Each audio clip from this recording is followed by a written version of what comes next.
तो दी आज ज़्यादातर बर्ड्स आई व्यू पे ही रहना है ना? Yes, but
I'll see you after the game.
ऊपर करना है, नीचे करना है?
It's time for Fast and Furious Chess as we are all ready for the Tata Steel Chess India Blitz, which is about to begin at the Dhono Dhanyo Auditorium. And if you are a fan of speed, accuracy, thrills, the big blunders, we're going to get to see all of it.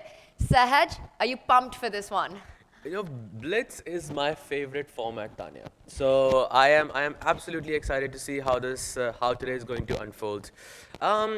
Do you think Magnus is going to, dominate just like yesterday, or what do you think is going to happen? You mean just the way he's been dominating for the last 15 years now? Something like that, yes.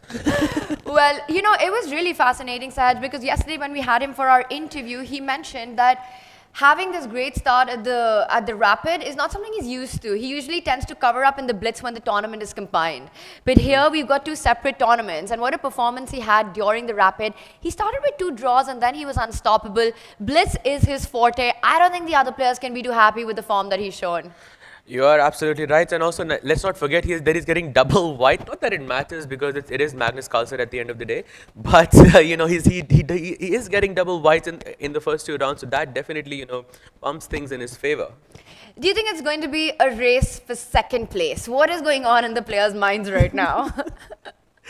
I really hope not, because I'm expecting it to be a very close fight, and also I'm expecting Nehal, who's considered, who's widely believed to be one of the best players, one of the best bullets or fast chess players from India, and I'm expecting a very good show by him today as well.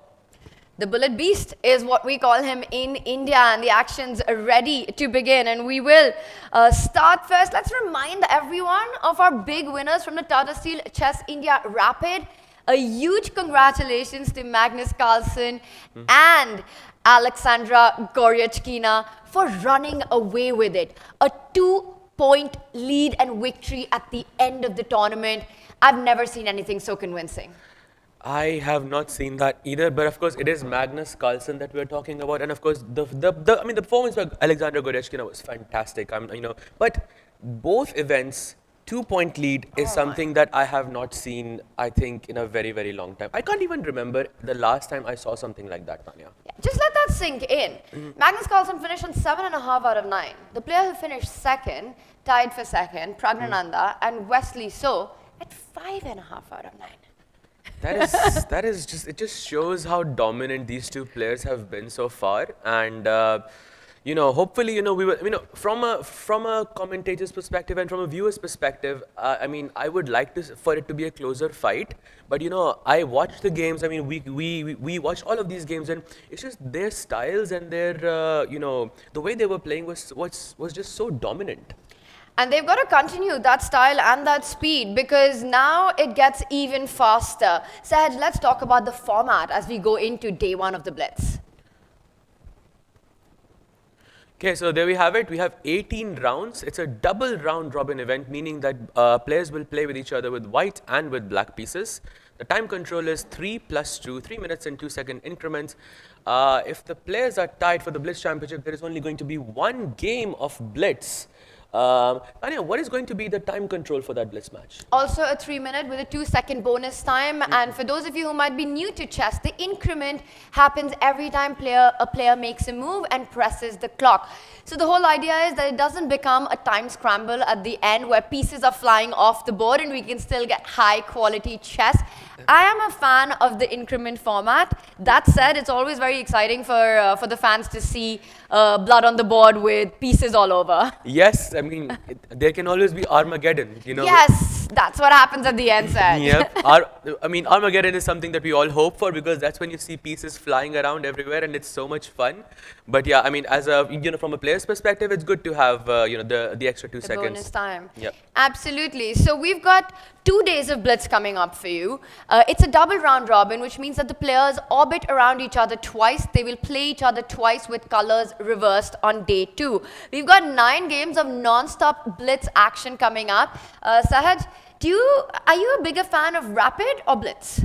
I would say I'm a much bigger fan of Blitz because that's where you see the adrenaline. That's where you see the player's actual intuition, the energy. All of that comes out and it shows all over the board. Yeah, I mean, and plus the occasional flying piece. Let's not forget about that as well. And the occasional or maybe not so occasional blunders as well with little time on the clock. It's so much about the nerves. True, absolutely. It is about the nerves indeed, and the player who is going to be calmer in these situations is going to I'm not gonna say who, but we know a certain someone who has dominated in every format in chess, and Blitz happens to be one of them. There's a reason he's called the GOAT. Absolutely. Magnus Carlsen, but he is also the reigning world rapid and Blitz champion. And also we've got in the women Valentina Gunina, who is the reigning Blitz champion. So I'm also excited to see how Gunina performs here at the Tata Steel Chess India Blitz. That is something we will get to see, but for now I think the performance by Aleksandra Goryachkina has been fantastic so far, and I somehow feel that when you perform 2 points ahead of everyone, you're just on a different level. You're on a different level. You're so right. I think and it wasn't that long ago. It was not even 24 hours ago that she won this tournament. So I feel that energy is still going to be there. That dominance is still going to be there. So if she's just going to run away with the event, we have to find out. And one thing is her own form, right? What she brings in, this dominance that you're talking about, but also what that does to the other players as well, right? Because they're watching this in action. They're watching these two players crushed through the field. But that said, the Blitz is a completely different animal. It's a completely different beast. Anything can happen with such little time on the clock. Just thinking about it, I'm getting the goosebumps. And let's bring up our pairings, Sahaj, because the day we start with Match 1, round 1, this is what we have in our open section. Magnus Carlsen will be playing against SL Narayanan. We've got Pragg versus Vidit. Wesley takes on Arjun. And Wesley spoke so much about Arjun yesterday when he had joined us in the studio. We've got Nodirbek against Daniel, Vincent versus Nihal. Which one are you most excited about? I would say Magnus versus SL because SL is, I believe this is his first time playing this event, and I would like to see how he pairs with the goats of chess. I mean, in the rapid section, I believe he made a draw against Magnus Carlsen. Oh, he lost that match? He lost that match, and you remember it was this positional masterpiece that Magnus played out with the black pieces. Right. Magnus did draw with Pragg and Nihal, 2 other Indians, right. But SL was one of those games where you could just see Magnus's classes from another planet. True. And besides this match, I would also like to see how Nihal fares up because we see him dominating the faster formats of chess all the time, and we'll get to see it in action, and I'm really excited to see how he pairs in this event. I agree with that. I think Nihal had a disappointing event in the Rapid and he really wants to make a mark in the Blitz. It is his forte.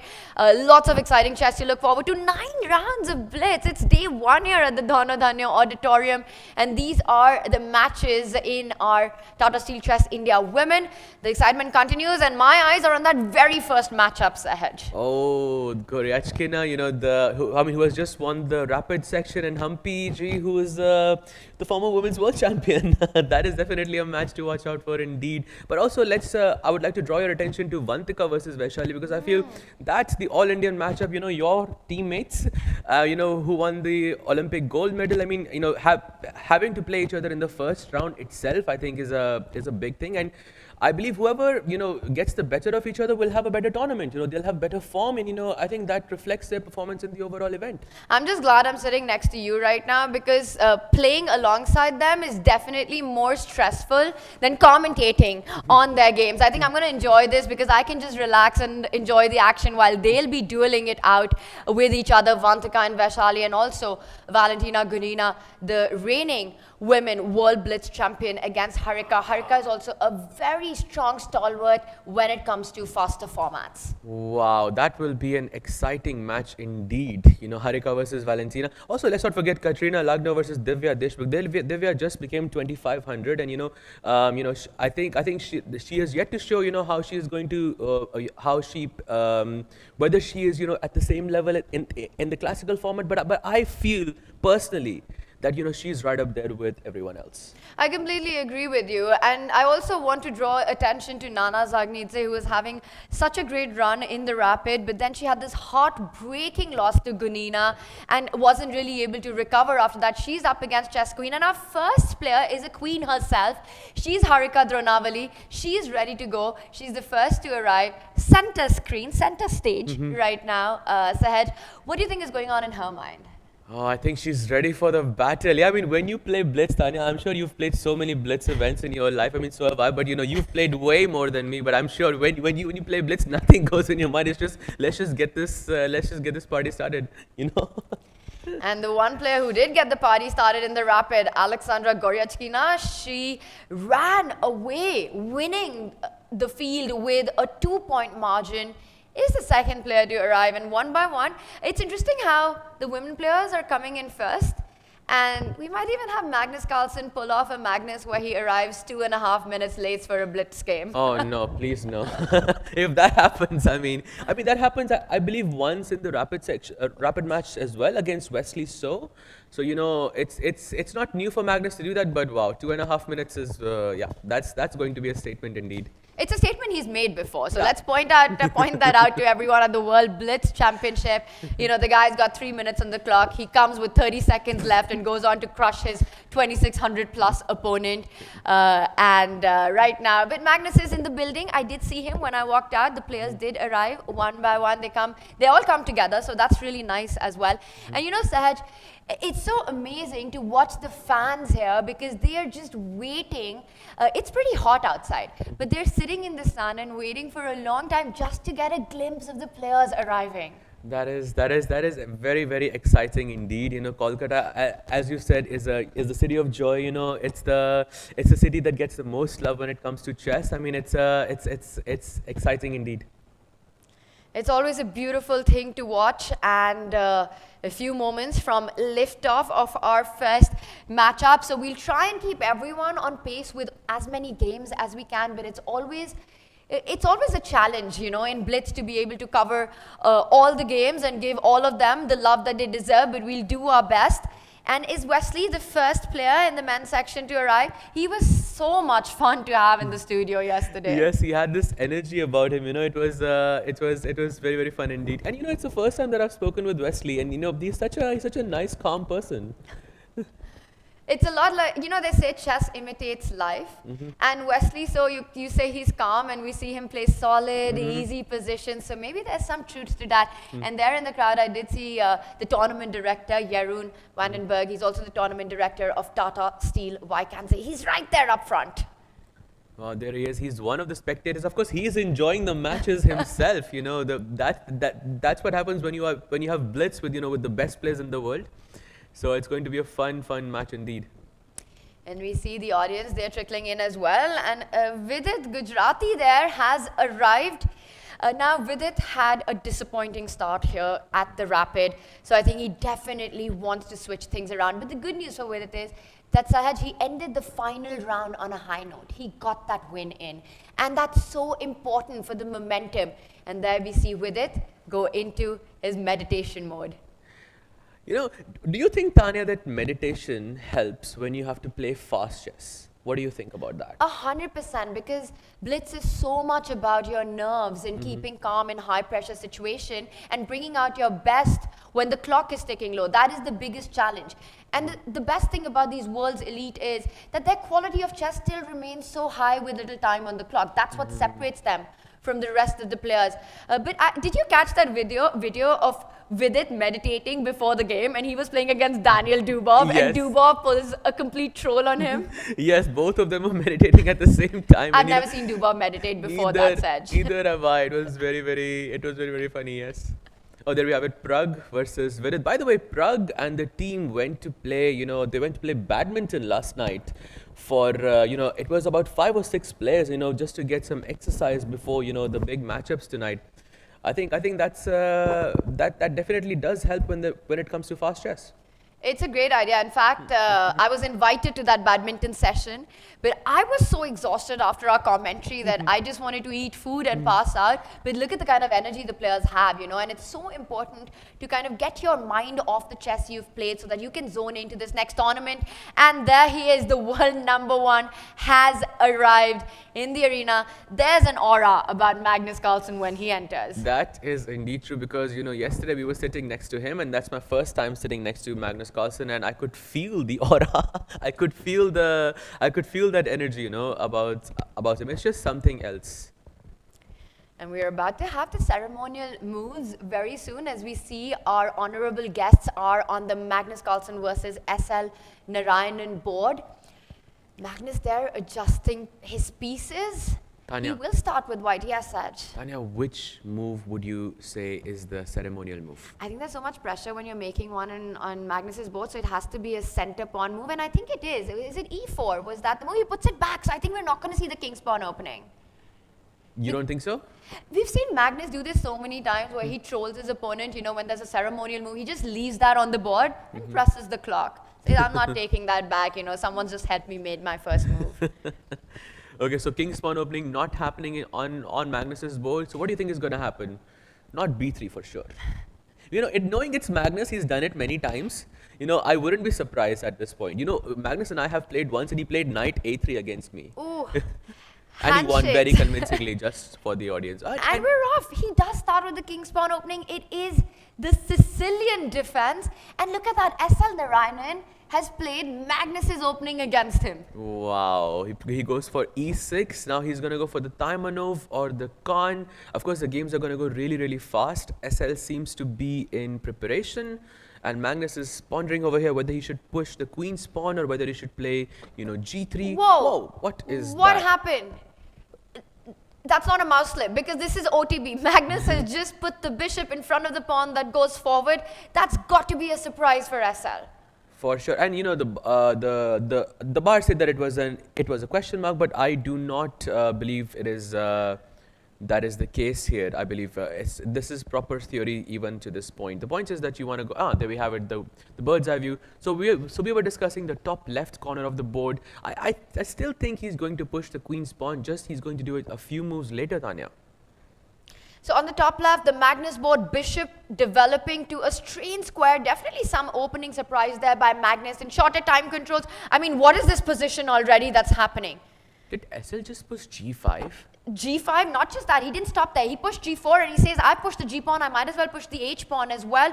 And then, but before we deep dive into that, let's bring everyone on date with what is happening on the other boards as well. Center board, top center, Pragg with the white pieces against Vidit Gujarati. That is action as well. We see Vidit, he's advancing on the queen side. He's just pushed his B pawn as well. Meanwhile, Wesley against Arjun. Arjun playing a very dynamic response to the Nimzo Indian, where we see a bunch of pieces on the left side of the board. So that's going to be a fun one. It's all about who gets more play on the flanks. On our bottom left board, things are quite level so far. Meanwhile, Vincent versus Nihal also heating up with some tension in the center. But Sahaj, I think we have to go over to the Magnus board. Yes, nice summary there, Tanya. You know, I was just thinking about it. SL plays G5, Vidit plays B5. I mean, this just goes to show that how different Blitz is to Rapid or any other format in chess, because all the players know there's not enough time to think. So you just go all out, you just go for the attack and hope for the best. And let's bring up our board as we do a little bit of a jump into, well, this position that requires probably a really, really big Duplantis level high jump, I would say. I mean, this is just incredible scenes right now. The bishop came out to G5, the rook is attacking. SL Narayanan is going for Magnus Carlsen's king. It reminds me of a tweet that Magnus had: if you're coming for a king, you better not miss it. Wow, that's a nice quote. That's a nice, and SL better not miss it indeed, because because if he does, his king is in the center. It looks a bit weak, at least at the moment, and I feel if he's not able to capitalize on this attack very, very soon, his king could get into some danger. You know, the thing is, regardless of what the evaluation bar says, when you're playing a blitz game and it's so much about the attack, who's feeling safe, because you don't have so much time to work out the complications and the ways to defend. But we see that Magnus is just, let's go back to that board. It's really exploding right from the start. And now SL has taken a decision to trade off in the centers, but often, Sahaj, this strategy can backfire. You've been over-ambitious, you've over-pushed. How much metal is there to SL's attack? I would say it's pretty much neutralized at this point. And it's a good thing that you mentioned the pawn takes pawn thing, because you should never release tension first in chess. At least that's what I was told. Because I believe when he took the pawn, he kind of liquidated the position a bit. Although C4, his last move is very, very aggressive. So it's still a very, very sharp game. And speaking of aggressive, so it was all with the idea to open up the diagonal to bring his queen, giving a check to the white king, which has now moved on the side. If the H line opened up, that would be the end of the game, where you can deliver a mate. And right now, SL does have the 2 pawns. He first defends his C4 pawn, bringing the bishop out. Saj, we see the evaluation bar, it favors Magnus, but I would want to be black in this position simply because it's a blitz game and I'm coming for white's king. That could be true, but I also see who is playing white, so I wouldn't want to be black in this position in that case. But Tanya, this game is still heating up. We'll get back to it, but I would like to draw your attention to the Nihal board against Vincent, because something very, very crazy is happening there as well. Nihal is all out on the queen side. As you can see, his pawn is on A3. That reverse, what Vishy sir was saying yesterday with the reverse H6 pawn. Black's pawn is on A3 in this situation, and look at that attack on the queen side. Although it doesn't feel that dangerous anymore, although he does have the double bishop advantage. Trying to find the attack you're talking. No. There is a double bishop. I think there can be some attack on the king side here. I'm not even sure if the bishop is going to survive. The double bishop pair is going to survive for too long, Saj. But I get your point about the A3 pawn. I think these are very dangerous pawns. Especially imagine all the pieces get traded off except a bishop and a knight, and then suddenly the bishop lands on the square, and black is already queening. But it's a far way off. Let's bring up our bird's eye view and check in with the other games, because I see some crazy action on the Wesley Arjun board. Should we quickly jump to that? I'm going to call for that. I'm going to call for the Wesley board because there's been a sacrifice, I believe, on H6. So if we can just quickly get back to our analysis board, Sahaj, you have to break this down for us. So Tanya, it feels like Arjun is the one playing with the white pieces, and Wesley, because Wesley is such a solid player and Arjun is such an aggressive player, it doesn't feel like, the colors match this position in this case, but it looks very, very dangerous for Arjun. Although I'm not sure, is he completely lost here, or what's the case? If he takes the pawn on d5, I think there is rook b5 coming in, happens on the board, and now rook takes d5 is a threat. I believe this is GG for Arjun. The knight is overloaded. You have to defend a mate on h7, which the queen and the bishop are threatening, and now the bishop is hanging because the knight can't take back. You retreat with the bishop. That would be game over. Has Arjun? No, he's thinking, but he's down to 8 seconds. He could have an hour on the clock and it wouldn't help. You jump in with the knight. There's also threats with the mate on g7. He can bring another power force, and he does it. Knight to h5. This is busted in Arjun style. And rook takes d5 is the final move, and there we have it. It's GG. By the way, Tanya, there is also another very crazy game happening between Magnus and SL with Rook takes D7. Oh, it's already finished at this point, but Rook takes D7 was a crazy sacrifice that just seals the deal here. When you come for the king, you better not miss it. It looks like SL did miss the mark, and it's Magnus who wins the game with tactics right now. So we've got Magnus winning, we've got Wesley winning. Let's bring up Pragg versus Vidit, as the players are playing on seconds now, Sahaj, and a 2-second increment is really not that much. It's a lot when you have, the 10 seconds on your clock, because, you don't have to worry about falling under time pressure. And, 2 seconds, I feel it's still a lot less, but it's Blitz. You have to play, you have to play a bit fast here in this situation. Rook A7 happens. Let's get the players on our screen. And I love that shot of Magnus and Wesley watching a game. I wonder which one it was. If I had to bet, I think they were watching Pragg's game, because it's a really exciting one. If we can go back to our playing arena. Okay, bishop takes pawn, bishop comes out to c3. Okay, what's going on here? Bishop e4. Oh, he's threatening mate in 1. He has to take the bishop and the queen will take back. And okay, I think this is close to winning for Pragg here. Pragg you just push the d pawn. I mean, you've got a very healthy extra pawn. He first comes back, attacks that knight, and now he's going to find a way to try to put that d pawn up the board. Vidit in big trouble. Oh, I think Vidit is defending now quite well, because he's not going to have the time to play d6, which I think is very, very crucial here. If you give white one move, and if I'm able to play d6, then I'm good. Then I think it's winning. But now I think he's put a clamp down on a dark square. This game is gonna last a while, I feel. And they've got seconds, right? And they're used to that 10-second increment from the rapid portion, and now it's not that much time. He attacks the rook right now. Defends it. Vidit's really holding this very well. He's trying to make sure that white doesn't get the d pawn up the board while trading pieces. By the way, both players playing under 5 seconds. I mean, the nerves are kicking in already, and it's just round 1, Tanya. He's going to push his pawns at some point. At some point, I think the kingside pawns are going to start marching up the board. But look at the blockade that Vidit has set up with his queen and the knight. Now the knight will take the square the queen has vacated. True, and it is an outpost. The knight should be on the outpost, which is very, very good. It's the best blockader in the world. Yep, that is true. And also, I don't think Pragg is winning this anymore.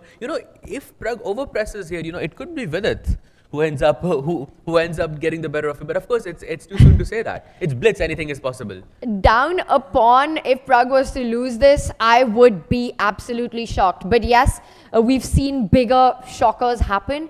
And look at that. Vidit has just established complete control over the d pawn, not allowing it to move forward. So how does Pragg make progress?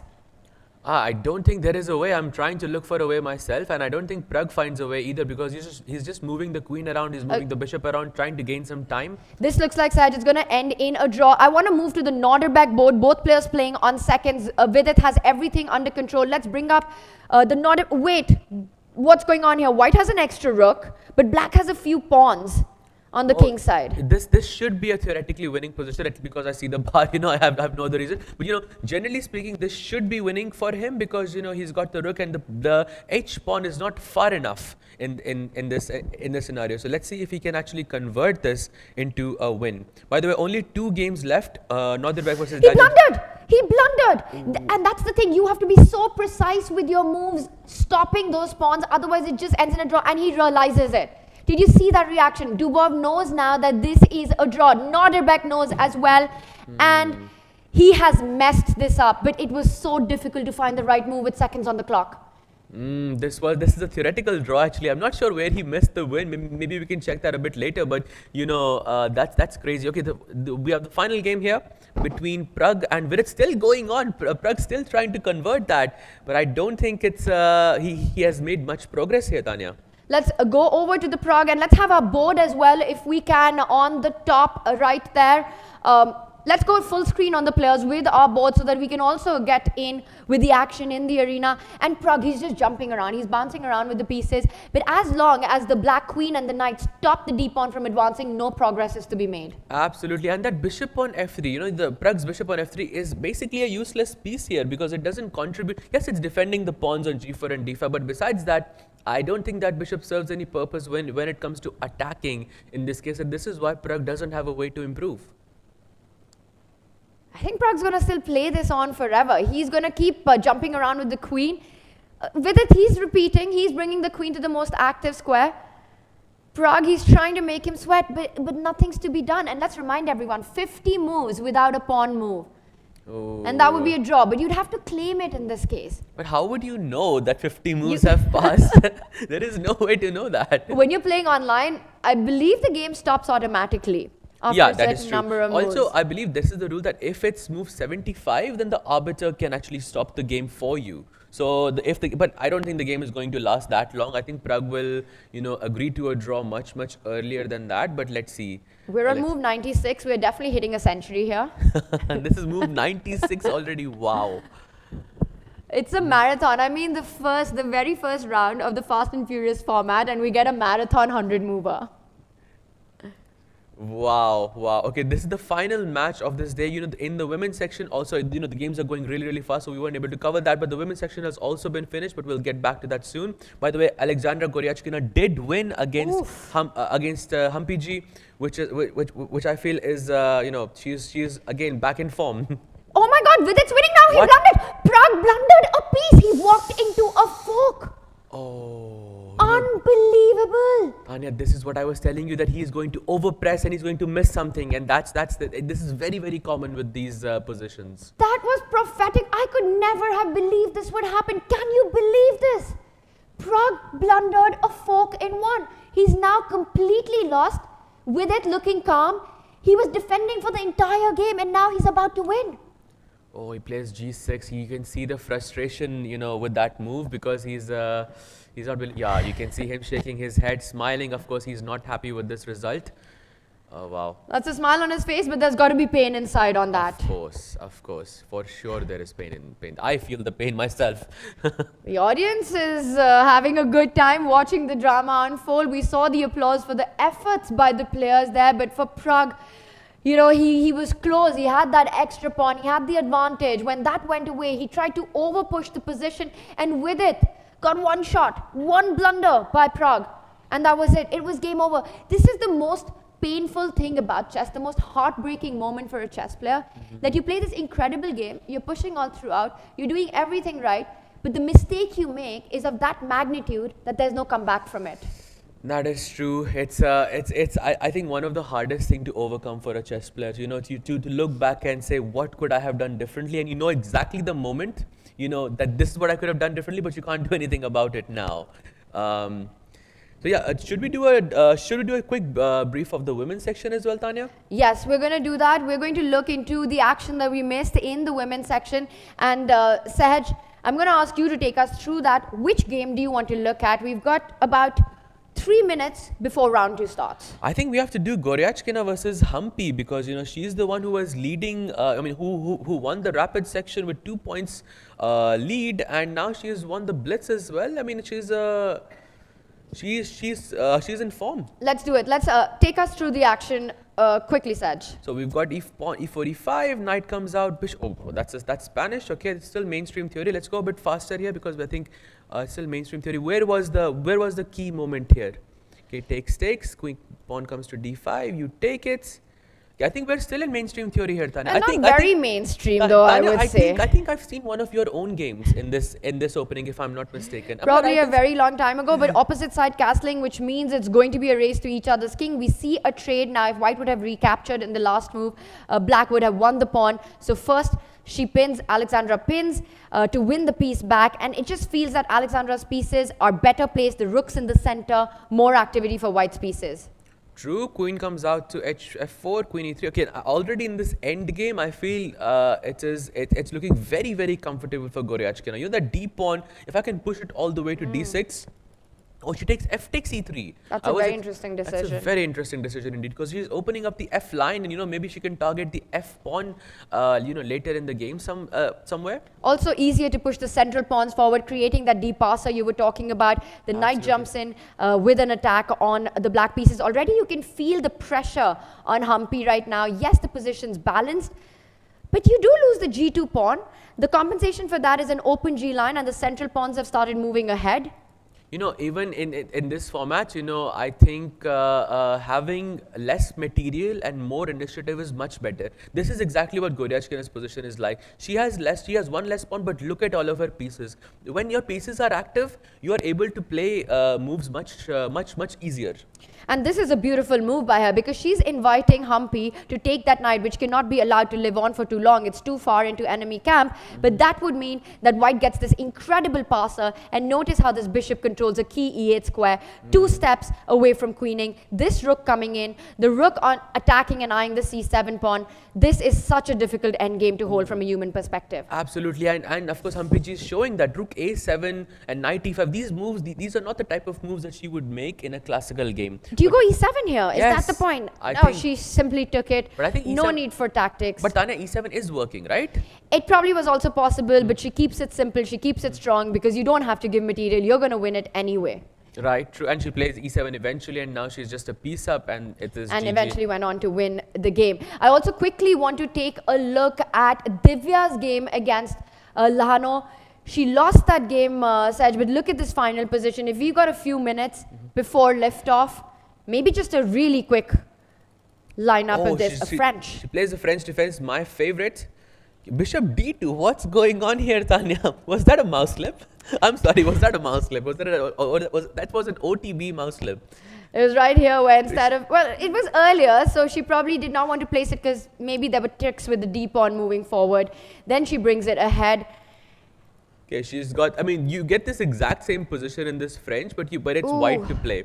We And- will look more into it, but Blitz action is about to begin as we go live to the playing arena. And let's bring up our, well, the players are right in front of us. They're all set to go. Oh, it's a Magnus versus Pragg.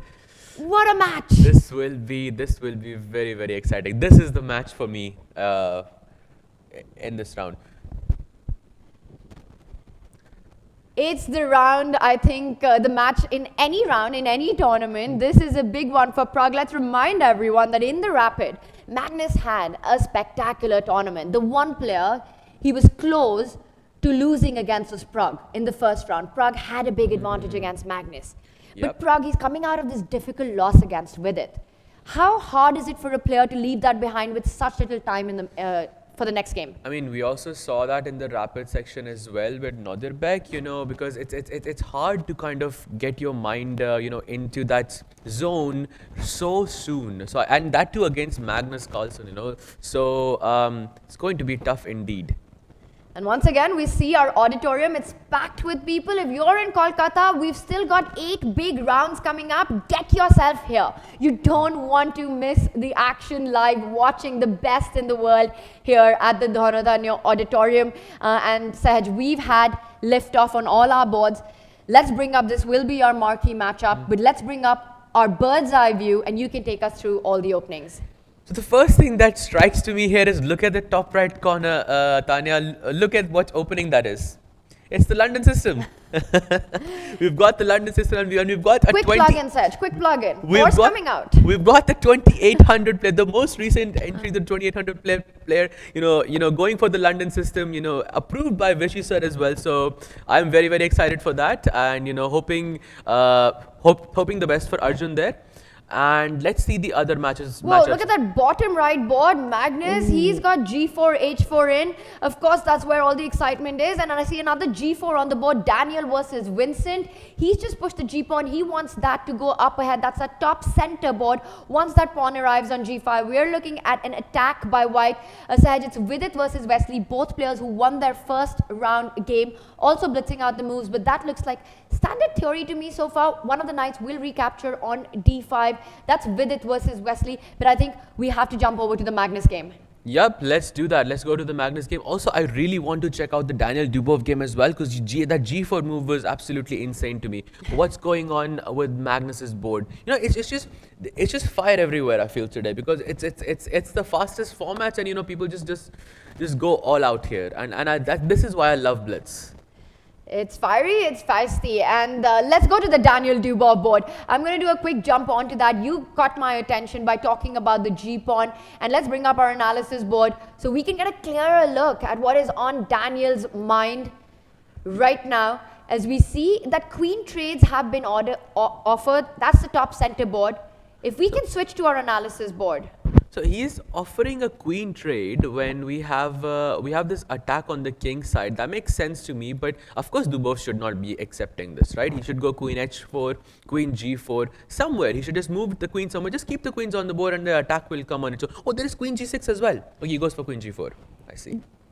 Yes, just avoiding any tactics on this f3 knight, defending that, but more importantly, eyeing that king. And now there's a lot of tension on the pawn here. We'll jump back to this. Dubov's definitely putting the pressure, but I also want to check in with the Vidit Gujarati Wesley board. I bought that up for us. I don't want to stick too long on this because it's still very balanced position, Sahaj. Should we move to the Magnus Pragg? Yes, let's do that. Also, just to mention, Vidit is now 2 out of 2. He's won the last round of Rapid, and then he won the first round of Blitz as well. So I'm very happy for him. I was just thinking, did I just miss a round of Blitz? What happened there? And that's exactly what you need, right? You want a bit of a streak to make a comeback in a tournament. One win is not enough. You need the confidence, and also for Vidit to believe that he was lost in the last game.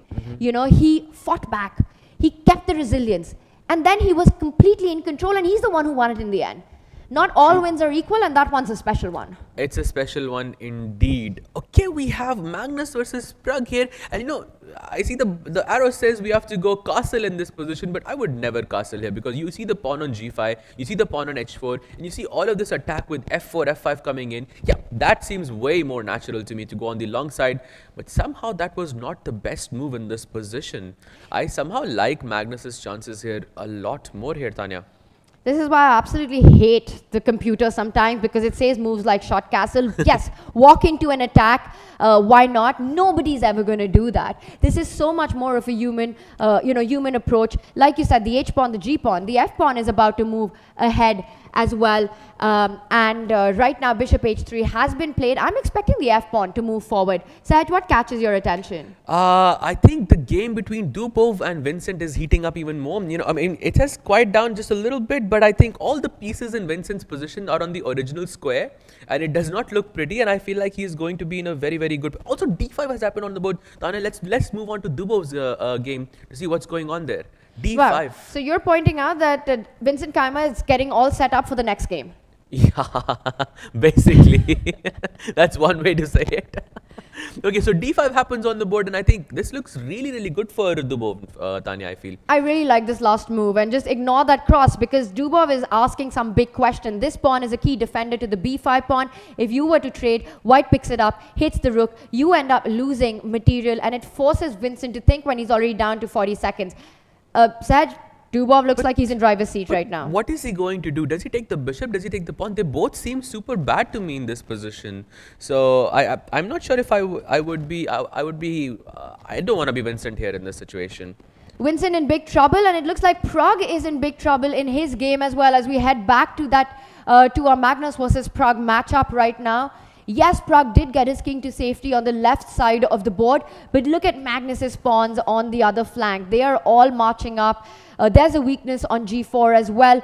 f5 coming in at the right moment. The last move by Pragg has been a rook lift, defending itself from the attack. Tanya, look at that rook on h7. That rook is completely out of place, right? That's the biggest problem. It's the biggest problem in this whole position. That bishop on f6, Magnus's bishop is so powerful in this position, and it just feels like it's dominating the whole position. And I just realized that on top of everything, Magnus also has an extra pawn. Or is my... No, not anymore because the f4 pawn has been picked up. But she will pick up the g4 pawn, and I think you're right. I think you're right in saying that. Also, Tanya, I would just like to draw your attention very, very fast to the game between Goryachkina and Nana. They are the ones playing each other, and Goryachkina is in some trouble in this position. If you can quickly have that board just for a second. Saj, I have a feeling that we might be reaching the conclusion of this one. So should we just wait for this? Because it's just 2 seconds. It's 2 seconds for Pragg. And then we go to the Goryachkina board immediate, and that's it. We get a resignation. Ooh, Magnus Carlsen, he's storming through, and the whole point is what a beautiful tactic. I'm going to show this really quick. Magnus sacrificing the rook. You take that rook. That's a brilliancy because he's not going to stop there. He's going to sacrifice the bishop as well. If we can have our board up to show that last final finish really quickly. And right there, bishop e5 would have meant queen takes bishop, knight d7, and you end up losing the queen on the spot. Magnus with a fantastic tactic to wrap up a brilliant game. Sahaj, you wanted to go over to Goryachkina's board. I'm going to quickly bring that up. She's on 1 out of 1. Can she pull off a Magnus again? And Tanya, great point, by the way, to stop and look at that tactic of Magnus's game, because that was a great call. So we could get those final moments of this really nice matchup. And what's going on here? And what's going on the clock? And what's going on the board? I have so many questions. Did she? Okay, surely she did not lose on time. She hasn't flagged. She hasn't flagged. They are still playing. And we're not getting the moves. The board isn't able to keep up with the speed of the players. Now we're up to date. What is happening here? Black's king looks so unsafe. She calmly castles, gets the final toy to the nursery now. The rook will join the attack as well. Goryachkina playing on seconds, but she's got such a strong position. How many pawns is that, Saj? Tanya, like 10 moves ago, Goryachkina was close to losing.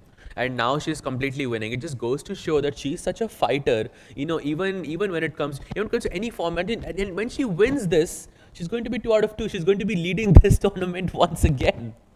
Can anyone stop Goryachkina? That's the big question. She's got 2 extra pawns, one of them 1 step away. There's still work to be done. Nana will make sure the rooks stay on the board. But Saj, this looks like this is going Goryachkina's way, and she will win this one. Where should we go to next? Let's go back to the open section and let's check out the game between SL versus Nihal, because something very, very crazy is happening there. We've got this queen endgame. Let's actually have that over the board, Tanya. Vidit versus Wesley has ended in a draw. We're going to go to SL versus Nihal. And Nihal is crushing it. There's another queen that's about to appear on the board. And you know, SL is just 1 move away. If his pawn was on c6, then he would be right on time. He resigns. So Nihal gets the win in. That's 2 out of 2. Sahaj, let's go over to Arjun's board against Nodirbek. Arjun versus Nodirbek, and we have a queen endgame there as well. And Arjun is looking really good here. He's just going to push the pawn all the way down, and I feel there is nothing that Nodirbek can do about this. And it came from a London system. I just want to put that out for the viewers. It's London for the win right now in Kolkata. It's London for the win always. Look at the way Nodirbek is trying to stop that d-pawn from moving forward using pins, but I don't think he'll be able to do that for too long. If white can, and how do you stop it now? Okay, e5 is attacked, you give a check, and d6 is coming in. And then d7, e6, e7. I mean, he can push all the pawns he wants. I mean, black doesn't have even all the queens he wants. Actually, and you know, Nodirbek, it's just the position is so sad. He doesn't even have a check in this position. You know, so he's got nothing. He's just sacrificing all of his pawns. Clearly, he's not happy. That's not bravery, that's just rattled. There's nothing to be done here. Nodirbek knows it. He's trying to set up some kind of perpetual ideas in the position, but White's queen can always come back to defend it. And Nodirbek resigns. He knows there's nothing to be done for all the pawns that he's lost. And SL about to make another queen. Saj, is there any other game remaining? All the games have seemed to be finished, and you know, 2 players are leading at this point. And I might just point out that one of them is Magnus Carlsen, of course, and the other one is Nihal Sarin. So we've got 2 players on 2 out of 2 in the open section, and Nihal, you know, that is such good news for the Indian fans as well. This is his forte. This is where he thrives, speed chess. Absolutely, absolutely right. And you know, fast chess, he's known as, you know, the bullet god. And you know, I mean, you know, he's done so well when it comes to fast chess. I mean, I believe he's one of the best players, at least from India, when it comes to fast chess. And Tanya, of course, you know who is leading the women's section. Goryachkina is on fire. She did manage to win that game that we briefly checked on. But Saj, I want to go back to the women's section. We missed out on some of the action. 5 decisive results we've had. Wow. And look at that. 4 wins with black. 4 wins with black and just 1 win with white. That almost never happens. 4 wins with the black pieces. Maybe we can take a quick look at each of those games, or maybe one of those games. Which game catches your eye, Tanya? Well, I want to start with Vantika because she's just defeated the chess queen. And Vantika finished 3rd in the Tata Steel Chess India Rapid. A fantastic performance by, you know, the Indian girl who also is fresh from her Olympic team gold as well as an individual gold. So she's having quite the run here. Saj, look at this final position. Let's take it from the top. Let's do that. So how does it go? She pushes the king pawn. Oh, French defense. Of course, French and London. You know, whenever these 2 openings happen, players do well. I wonder why Sahaj would say that. There is no bias here whatsoever. Absolutely not. Absolutely Never. not, yeah. You're so neutral about every opening. I am always neutral, and you should play the London system. And the French with black. And the French with black. All right, so what about this French? It worked for Vantika? So we've got bishop e2, knight comes out to e7. Okay, she's played knight to a3. She wants to defend that, pawn on d4 with knight c2. That's the idea here. And okay, she takes the pawn, knight f5 happens, does she go knight c2 here, or what does she play? Knight c2, bishop e7, castle, castle. Generally you're supposed to push g4 as white in this position. Ooh. But, with such little time on the clock, it's not an easy decision. I'm not even sure if I would play something like that here. But let's just move on and see what happens. Let's see if she plays it. f6. Oh, she doesn't give her the chance. Yeah, Vantika is too aggressive in these situations. f6 is a very thematic break in the French with the black pieces. Absolutely right. Oh, your move is on the board side. Let's go. g4. But it probably was not a good move in this scenario. So don't play g4 just yet. Knight h4. Okay, takes. And does she push f4 here or what's? Oh. And that's a big blunder. Is that just? Oh, I understand, because Kosteniuk thought that if you play bishop takes g5, you could play queen h5 and you could have that attack, that double attack on the h7 pawn and the g5 bishop. But clearly there is a tactic that even I'm not seeing here. But there are What's so many happening? pawns that are hanging, and she decided to pick up the central pawn. Oh, I think, Tanya, that she Really? just forgot about the e5 pawn, because that's the same thing happened to me as well, because I looked at the g5 pawn and I was like, okay, I'm going to win a bishop here, but I think she missed knight takes e5. Oh wow, That's a lot of pawns that to miss out on, Sahaj. That's a blunder, two pawns. blunder after blunder. But this happens in Blitz chess, right, Tanya? Yes, but Kosteniuk did have a minute, so I would say it's quite uncharacteristic of her to give up these two pawns. And where is the initiative? Because to me, it looks like all of White's pieces are stuck in second rank. Yeah, there is no initiative here. To explain Tanya. that, was her idea to take on h7, and then she decided not to for some reason. But why did she not do that? What was she concerned about? So queen h5 check happens, king comes out, queen knight, queen takes bishop. And maybe she just missed knight f. No, Tanya, what I feel is... Oh, look c2 is hanging. I didn't even see that. Wow. I didn't see that even now. Happens, Sahaj. It's like Blitz, and we're seeing so many games. But Yeah. she perhaps missed that the tactics doesn't work in her favor.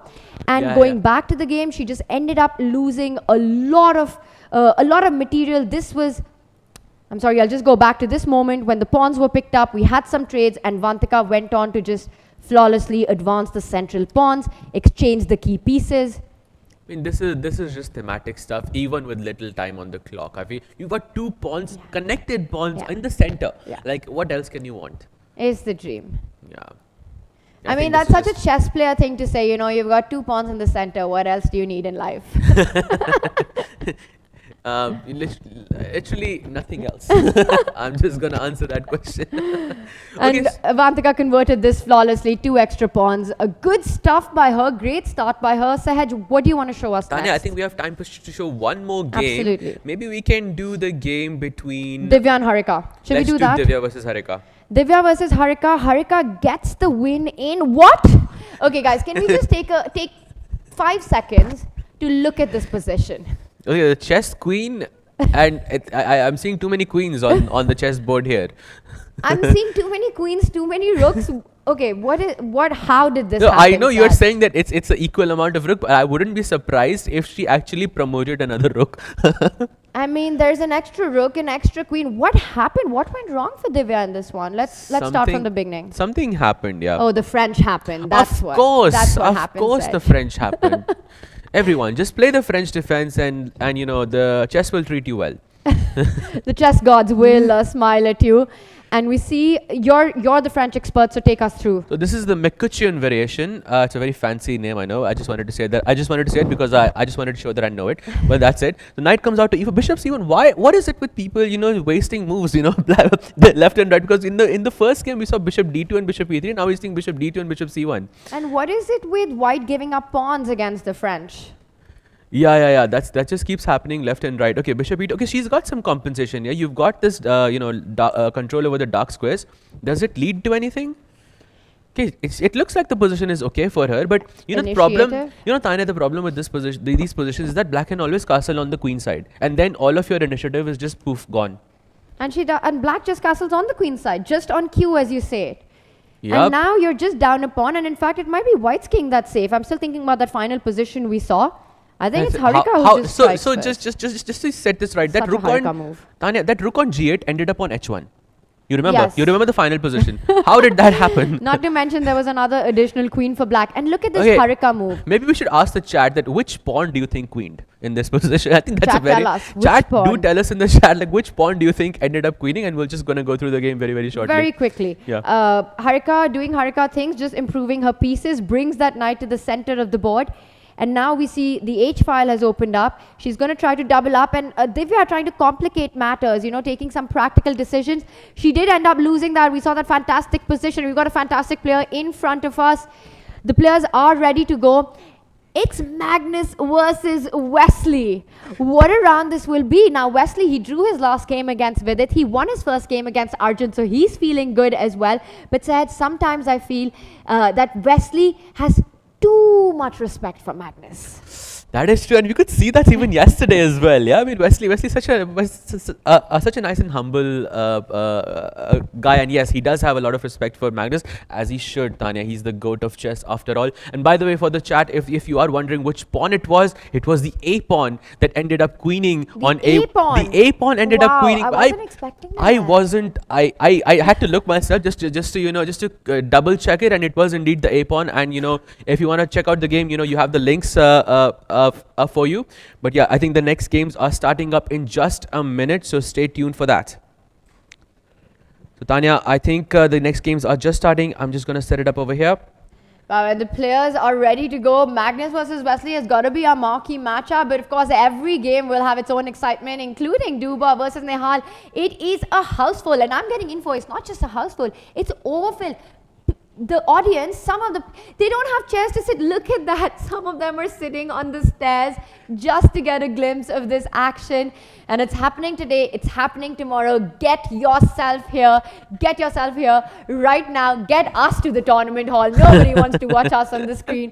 We are just a few moments from liftoff. This is round 3. Let's go, and we have liftoff. Which player played the London system? That's what I want to know first. Okay, we have D4 on the Wesley board. We have D4 on the Wesley. Come on, Wesley, do it. Do it against Magnus. We want to see it.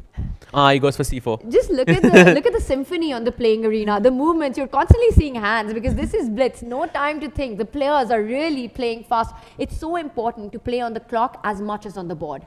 Absolutely right. When it comes to faster time controls, you're absolutely right about that, Tanya. And by the way, can we have the bird's eye view so we can take a quick brief of... By the way, Tanya, look at that board, the bottom right corner between Nehal and Daniel Dubov. He didn't play the London system, but he played the Jobawa London system, which is, you know, we will accept that. We will accept that. I think still we're rooting for Nehal here. Just because of the London thing. Of course. Let's just put that out there. Of course. Know, any kind of London. But look at that top right board. Let's start with that. Sorry, top left board. It's Pragg versus SL. So it's an all-Indian clash. There's already been a dynamic there. Queenside castling by SL. He's a very attacking, aggressive player. He's opened up the H line. This is going to be a fun one. Our top center board, that's a balanced opening so far. I think it's coming out of a Queen's Gambit declined right there. And Saj, if we can go back to the board that we had. And that we've got Nodirbek versus Vidit. Right there, also a KG start by 2 players, everything in balance. Vincent against Arjun Erigaisi. Once again, that's going to be a crazy fight. We see that White has managed to get some space. And then Nehal versus Daniel Dubov. What on earth is happening on that one? I have no idea what is happening, but it looks like we're still in, you know, theoretical stuff there. But Tanya, the game between Vincent and Arjun looks pretty interesting to me because look at that. Are we going to see another, you know, return of that G4 stuff? Well, we will deep dive into this, but for now, let's quickly also do a quick bird's eye view. Quick.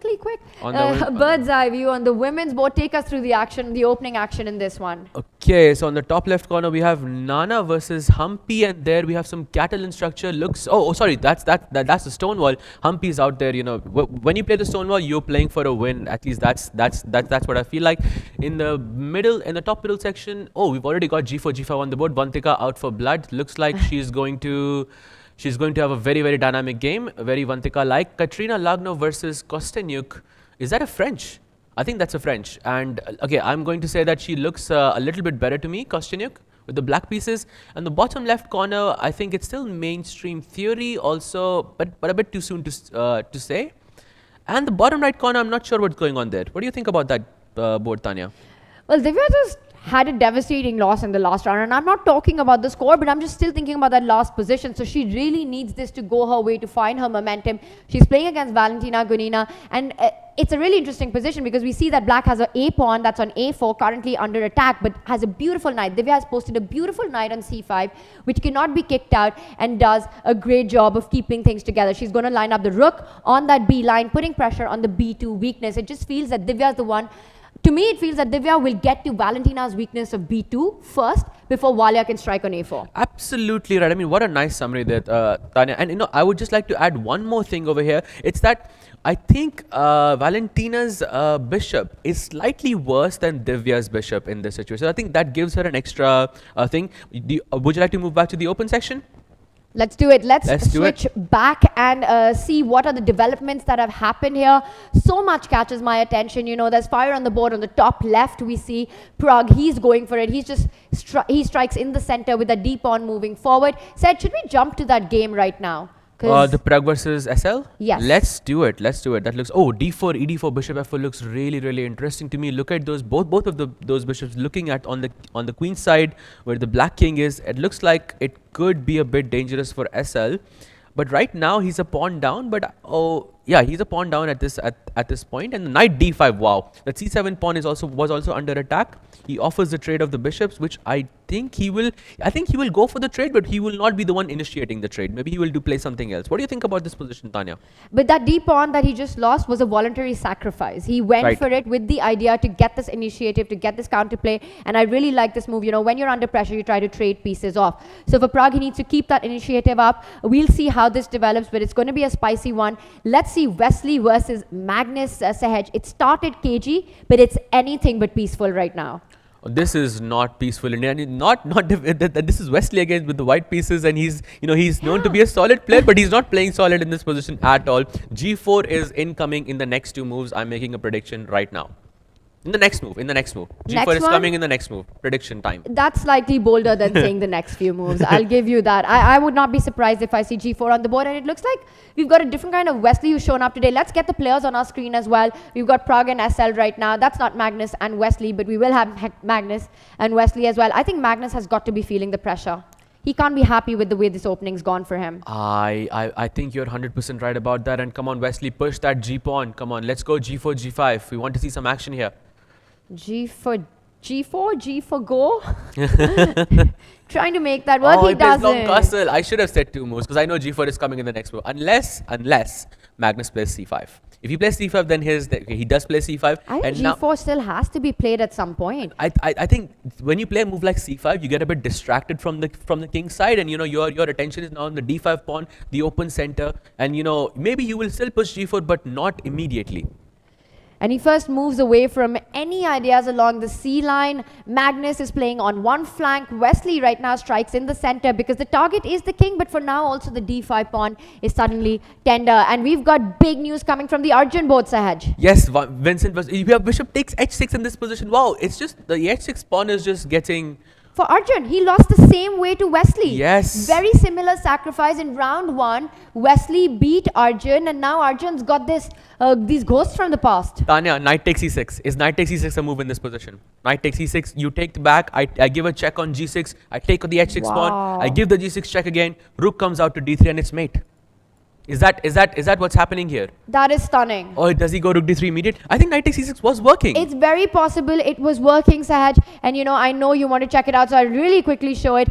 And I think it was also a very strong possibility here, a very strong option. But instead, Vincent does what Wesley did, where he does bring out the rook to d3 and bishop g5. So he wants to get the rook to the party, but how does he continue the attack? Oh, he's blocked the g file, so there's rook g3 doesn't come with a check, and now he kicks it away with h4. I really like this move because now when the bishop goes away, I can play rook g3 with a check, and that's too many pieces around the king. All right, so big trouble for Arjun. I want to go back to the Pragg board really quickly. Also, quick update. Actually, let's check in with Vidit because Vidit is completely winning right now. Yes, completely winning indeed against Nodirbek with the black pieces. He's just a piece up.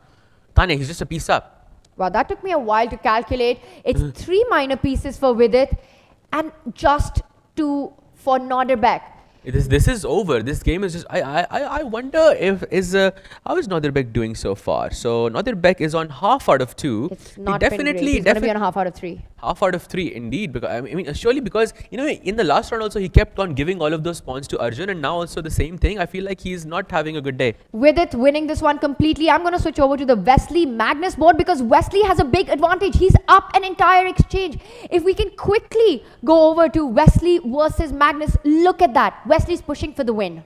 Oh, will this be Magnus's first defeat in this tournament, Tanya? It definitely looks like it. It might be the closest he's come to it, Saj. This and that Pragg game where he was under trouble but never material deficit. I think comparatively speaking, this is closer than what Pragg had. This is a definite material advantage. So I feel, well, it is Magnus we're talking about. Maybe he can still save it. But I want to point out, if everything is traded off and you're left with only rook versus knight, that is a draw. So you need to keep as many pawns and pieces on the board if you're playing for the win. Wesley has snapped up a pawn. There's technique to be shown here. And Magnus, he's doing Magnus things. He has not only the incredible ability to convert winning positions, but also save losing positions. Yep. Turn them around. This is a draw already, Tanya. At the moment, I mean, we're still talking about it, but this position is already a draw because you can just put your knight on g5 and there is no way that white can make any progress. Wesley did mess up somewhere in this position. I don't know where it was. I'm not that fast, but I think this is just a draw, yeah. It does end in a draw. Sometimes Magnus Carlsen just looks like he's unbeatable regardless of what's happening on the board. Vidit, he is about to win his game. Let's quickly jump over to our other players.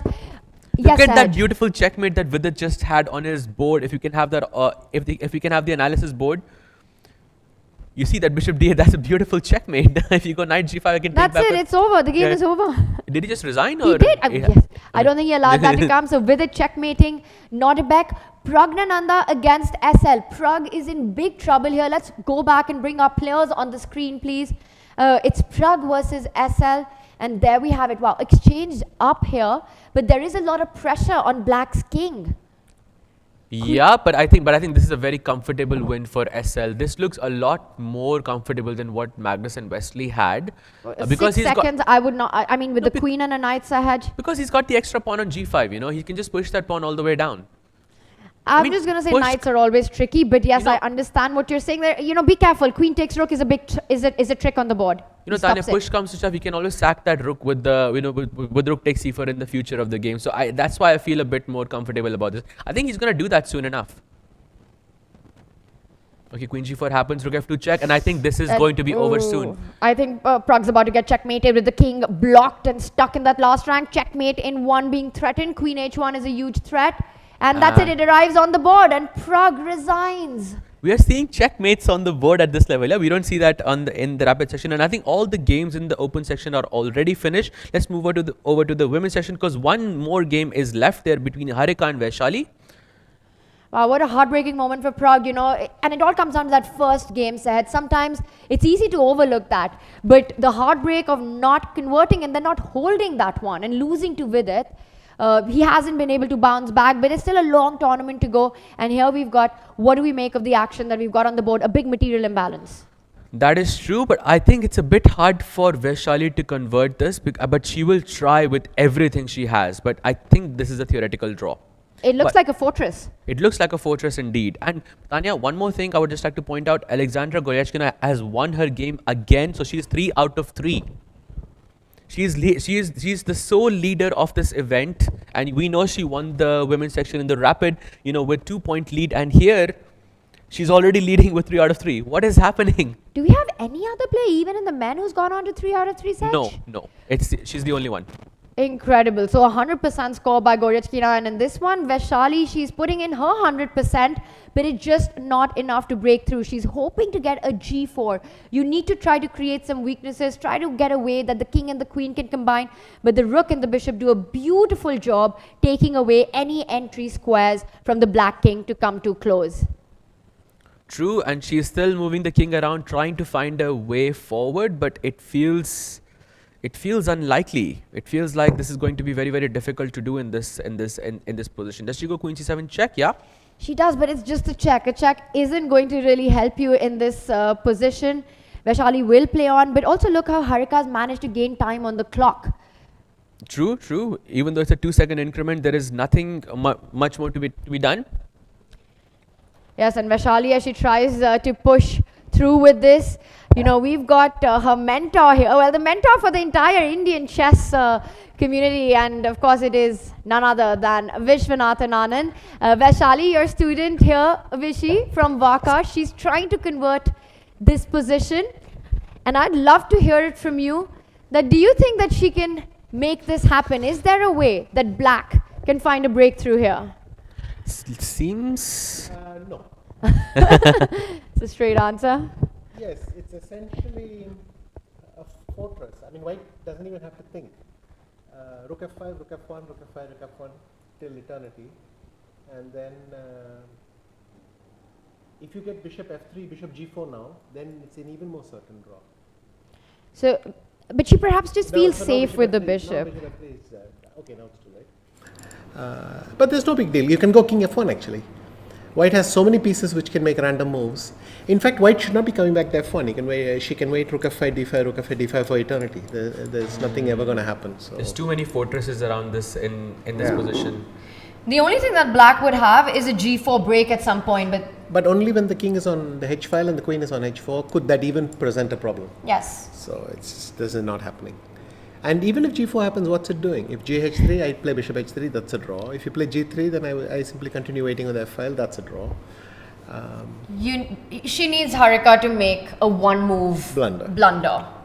And she doesn't, and Vaishali tries everything, but Harika holding strong. This ends in a draw side. Was that our last game? That is the last game indeed of the event. Do you want to take a quick debrief of one of the games, Tanya, in the women's section? Because I don't think we have much time for the others. Oh, we've got only a few minutes, and Rishi, I want to ask you, how are you enjoying the Blitz? Very different from the Rapid so far. Yeah, it goes by in a blur, to be honest. I mean, there are a lot of moments seem interesting, but before you have time to even look at any of them, it seems that already the next round has started, and I mean, you're watching one game, suddenly 2 games, the result is decided, you wonder what happens. But that's kind of the joy of Blitz, trying to follow everything very, very fast. And we're going My God, Kaima didn't lose this. No, it ended At some in point a he draw. looked totally busted. Of course, at the beginning he looked winning as well. So. Yes. We're going to go into round 4, and Blitz is so much about momentum and the form the players are coming in with. Who has been the most impressive for you so far? I mean, I noticed that Nehal started with 2 black wins, but then he went and lost the third. How did Magnus Wesley go? It ended in a draw. And Right. Because Wesley had an extra exchange, but he managed to lose a pawn, and then it was a fortress. with its bounce back. Sorry? With its bounce back. From With its bounce back, but generally Magnus is more formidable in Blitz than he is in Rapid, and if this is his Rapid, then that's not a good sign. But for Vidit, it's very good. Yes. Definitely, if he has momentum, he can do some damage, and I think he wants to make amends badly. So, yeah, maybe that is true. Vidit could be dark horse. Yes, because Rapid definitely did not go his way, but he got that last round victory and starts the day on a high note. Saj, is there a game that we should go through? We've got just probably enough time to go through one game with Vishy before next round. Vishy sir, you choose which game would you like to see. Maybe we can check the game between Vantika and Goryachkina. Sure. Because she's on 3 out of 3. Yes. The only player to have a perfect score in this event. So should we take a look at that? Yeah, there we have it. So, you can go through the. Okay, so we have D4. Sorry. Let's hope this wasn't the London system, sir. Here you go. Well, So what you was got it- against the London system? I mean, it's. He loves it's it. No longer. It's no longer. Do you have your He's course got on a it? course. Yes, I love it, sir. This is nice. G4. Can Alright. we have the analysis Okay, we're board on the... Yeah, I think we're going to do that, but we just have to fix a quick technical thing, so we'll come back with it while we take you to the playing arena. Right, and there we have it. The players taking a break.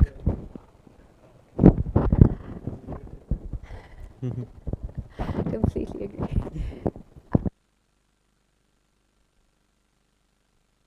here, and hopefully we'll have time. But I see the players are walking in, so might not be able to check in this quick G4 moment you wanted to look at, Anand. Or actually, you know what? Let's do it. Let's bring up our analysis board really quickly and go through, because Goryachkina right now is on 3 out of 3. So we can have our analysis board. We can take you through very quickly the last round. So if we can have the analysis board, so we can take a look at the Goryachkina game, the analysis board.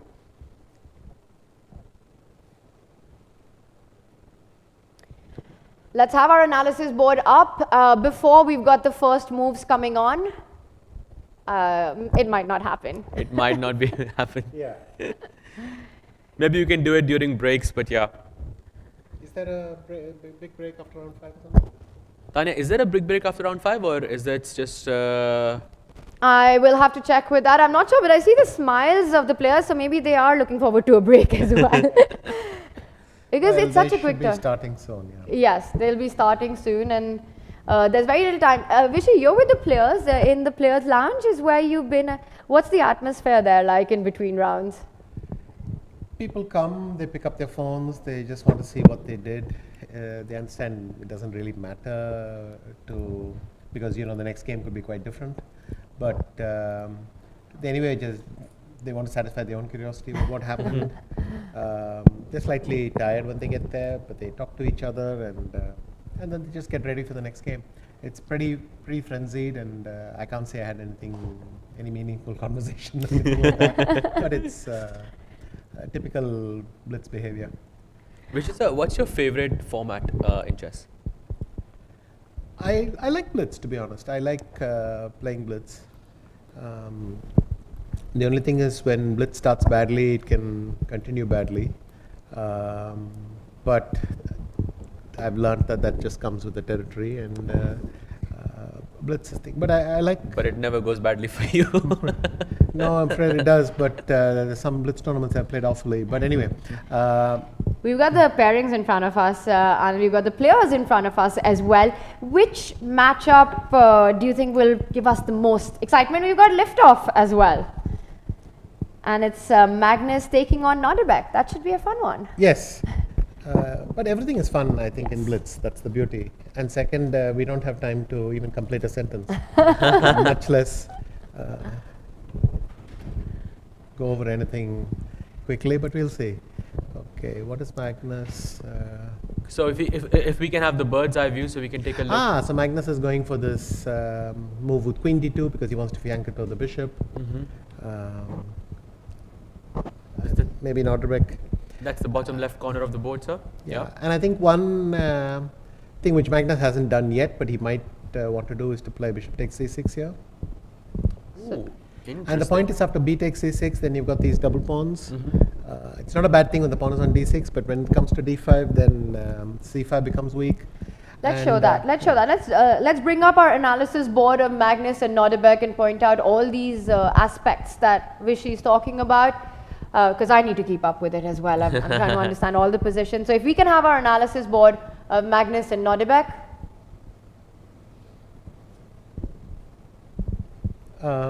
Yes. So you were talking about bishop takes knight here.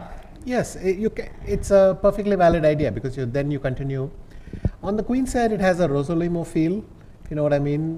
Bishop b5 takes c6, except white has put the pawn on c4, and then that pawn becomes pretty strong part of a wall. But okay, it's just one plan. I think they tend to do it if you play commit e6 rather than d6. But okay, Nodirbek is. So bishop takes c6 in this position looks very, very good, sir. Should we do should we check the other rounds as well, Tanya? Maybe we can look at which. Actually, wait. This. If you can play e6. But maybe e5 is safer. e6 or e5? Yeah. But you know, Magnus has got something, and Blitz, what you want is a position where you can make obvious moves, and yet it poses a threat on every move, something like that. What decision are you expecting from Magnus with the knight? Does he trade? Well, you have to trade, and then the question is he going to try for d4? All right, so still, looks like a balanced opening where Magnus will perhaps try to gain some space in the center. Which other position catches your attention, Vishy? Arjun against Nihal looks nice. It's symmetrical, but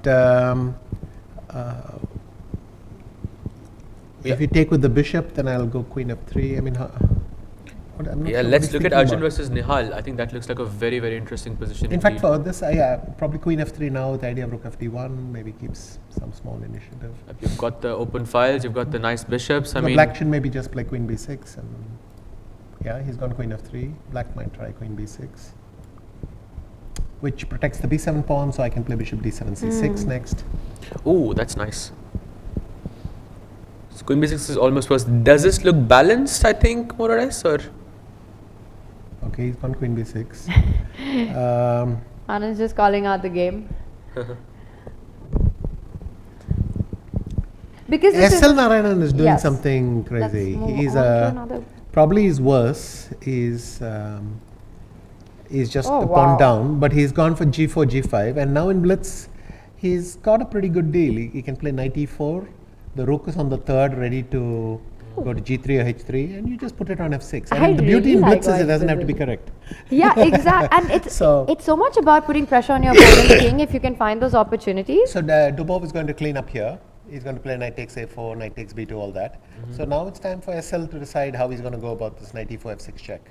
So that's the tactical trick that he wants to set up. The rook is nicely placed to join the attack. The only thing is how do you get your queen? Yeah, if you can play queen c2. But I want the queen on the dark square on c1, because after knight f6 check, I want to be able to play f5 and that queen to go to h6 on that diagonal. Nice, but do you have enough moves? But the problem is knight a4 or bishop a4 is coming for black. So he'll have to choose. He's gone for it. Okay, so he's going direct. He's resigning on the queen side, and he's going to play on the king side. So white has resigned half the board. Last time I checked. In fact, bishop c6 is a very good move. It allows black to escape king f8 e8 as well. Oh. And so as I said, in the beginning, it is a bad position. White has only one idea, and unfortunately, the execution is not easy. Probably he can go rook g3 or h3 somewhere. Maybe even throw in f5. No, in fact, black has a threat, which is bishop takes e4 and c3. Oh, yeah, if you have to make this Did move. He play knight c3? Yes, he did. Then something's gone wrong. Knight c3 back. He seems to already I thought be your worse. mouse slipped. I'm sticking to arrows in Blitz. Sure. So Tanya, looks like Daniel is going to be in a Daniel better is position. winning. Maybe we can move Can on we to look at another Pragg versus Wesley? Vidit's doing well again, I think. Maybe. Okay, so where do you want to go next? Vidit versus Vincent we can look at. Let's check in with that. This looks comfortable for white. Two bishops, all that nice thing. Yes. I mean, this is just going to, I think this is a pretty, that's a kind of a game where you get a little bit out of the opening. You've got the bishop pair, but it's still a far way off to really go into any concrete lines, no? Yes. Also, it looks attractive, but rook c8, and then that queen has to decide where it wants to go, so it's a bit awkward for... But I think we'd all want to be white in this position. The bishop pair, the d5 weakness, is that? Actually, I like white more now, because that bishop on f5 is finally threatening controlling the c8 square. Yes. So I can play bishop takes g5 if I want even. Anand, I think we have to go to the Magnus board because something big has just happened there. We're going to jump back to this, but I saw the bar shoot up. This is completely... What Nodirbek happened? blundered something. Well, let's have a look. So should we just back up maybe just a few moments? It's already a lot of pressure. Okay, d5 threatening queen h8, e5 happens, and now c5 is the idea. Yeah. Or what? I need to point. Yes. Okay. Not that f5 would have been a bad move, Yeah, but c5 is even stronger. It's just fancier. Yeah. But now everything wins, right? Knight takes d6 wins. This might be just ending soon. He's won an exchange. Yeah, now white can just play queen c3 or something, and it's over. Complete control. You hit the knight, you're attacking. For Nodirbek, it's been How is this half game? out of 3 right Yeah, now. well, So then it's it's been a very half out of tough 4. start. Yes. By the way, we do have a result in the open section. Daniel Dubov has defeated SL Narayanan already. We were just looking at that game earlier. Yes. I quickly want to go over to the Pragg board here and what's happening on this one. Do you have to? Okay, wait. So king King h7, queen f5 is to be avoided. So he has queen f8, that is true. But he can play rook f8, whereupon I play, he's gone queen f8 in fact. But now queen takes c6. It's a lot of pawns. He But trades. Oh, he's saying I can play rook a1 and put knight on d4. So I'm happier with exchange of queens. So The pawns on this pawn ladder functions like a kind of barrier, right? a barrier for? For Stop. white. Yes, but you mean in the way that it just Well, takes away first of all, squares. it hassles the black bishop. Yes. And second, now he just goes knight a6, x e5. So Pragg is totally winning this. So Pragg is getting this one. Magnus is about to win his game. Let's catch the final few moments. By the way, Pragg just did win his game against Wesley, so a big result for Pragg, and it looks like Nodirbek has resigned as well. Yeah. Sahaj, where is the Also- live action? Vidit. also- Let's head to Vidit because Also, he's Arjun has defeated Nihal as well, and I think Pragg defeated Wesley, and now Vidit is the only game left in the open section. But Vidit is not better anymore. Well, marginally better, but I think black is probably doing okay. So, but I remind everyone, this is Blitz. It doesn't yeah, we've seen some big turnarounds happen with seconds on the clock. So With- here, rook f7 or something. What? What? Oh, No. No, he went b5, a4, yeah. Knight trying to d5, create a weakness. rook b3, ba4, Rook b8 or a7? a3. b8. But now I can play a3, and oh, he's gone. But this, I'm always very terrified of knights in Blitz. We saw Pragg walk into a fork in round 1. I think Vincent is getting confused. So I think it's fair to say that right now any advantage that Vincent had is gone, and he can just take the draw. But this is a draw. So Rook b3. Okay. Okay, fair enough, I guess. he's gonna pick up the b2 pawn now. Yeah, rook takes b2, and knight e3, and yeah. You know, whenever I see Blitz, I'm always hoping for a rook knight versus rook or a rook bishop versus rook, and I feel like we're getting getting closer to that here. I mean, that will only happen if white blunders the bishop. I mean, there was a threat of knight takes bishop if you move the rook, but now there's no pin. I think they might even just. He's not trading. This most likely to end in a draw, but who's playing for what here, Vishy? I don't think they know. Playing for a I think blunder. both feel quite safe. If at all, I think Vincent has slightly better blitz odds, but now it's just an easy draw. Yeah, I think he's just checking the king. Wow, that's ambitious. If you go back with the king to avoid perpetual. To me, it looks like Vincent's trying to push this one. Yes, but that bishop's lovely on f5. I think d3.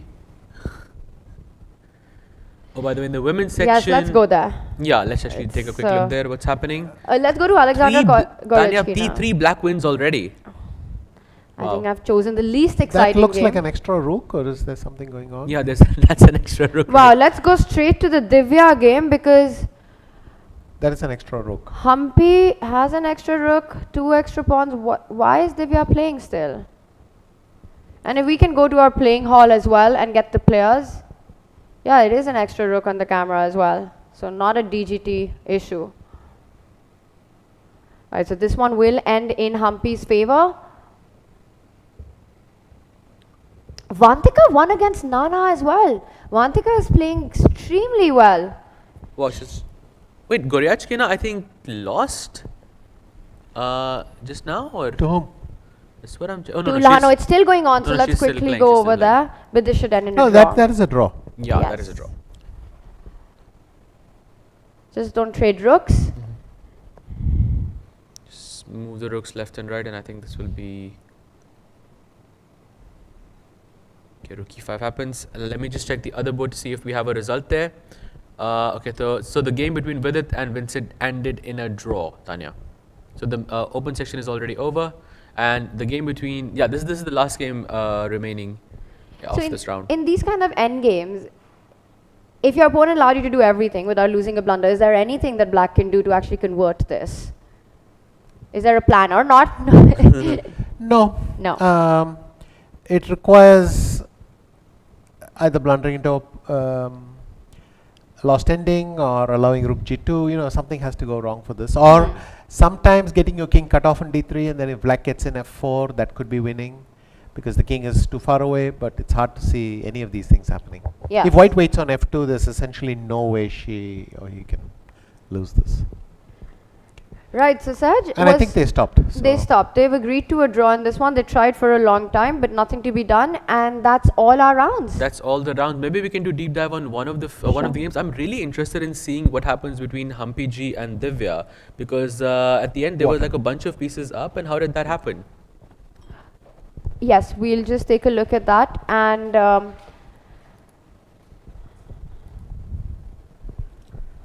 Yeah, if we can have the bird's eye view for just a second. Oh, rook h5, we should have finished it faster. But anyway, I mean, you trap the rook, you exchange it. And then you right here. No, wait, what, how rook? Oh, you mean rook h5 and then you queen?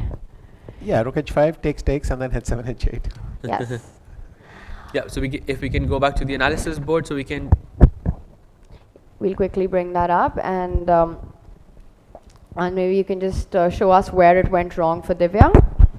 Sure.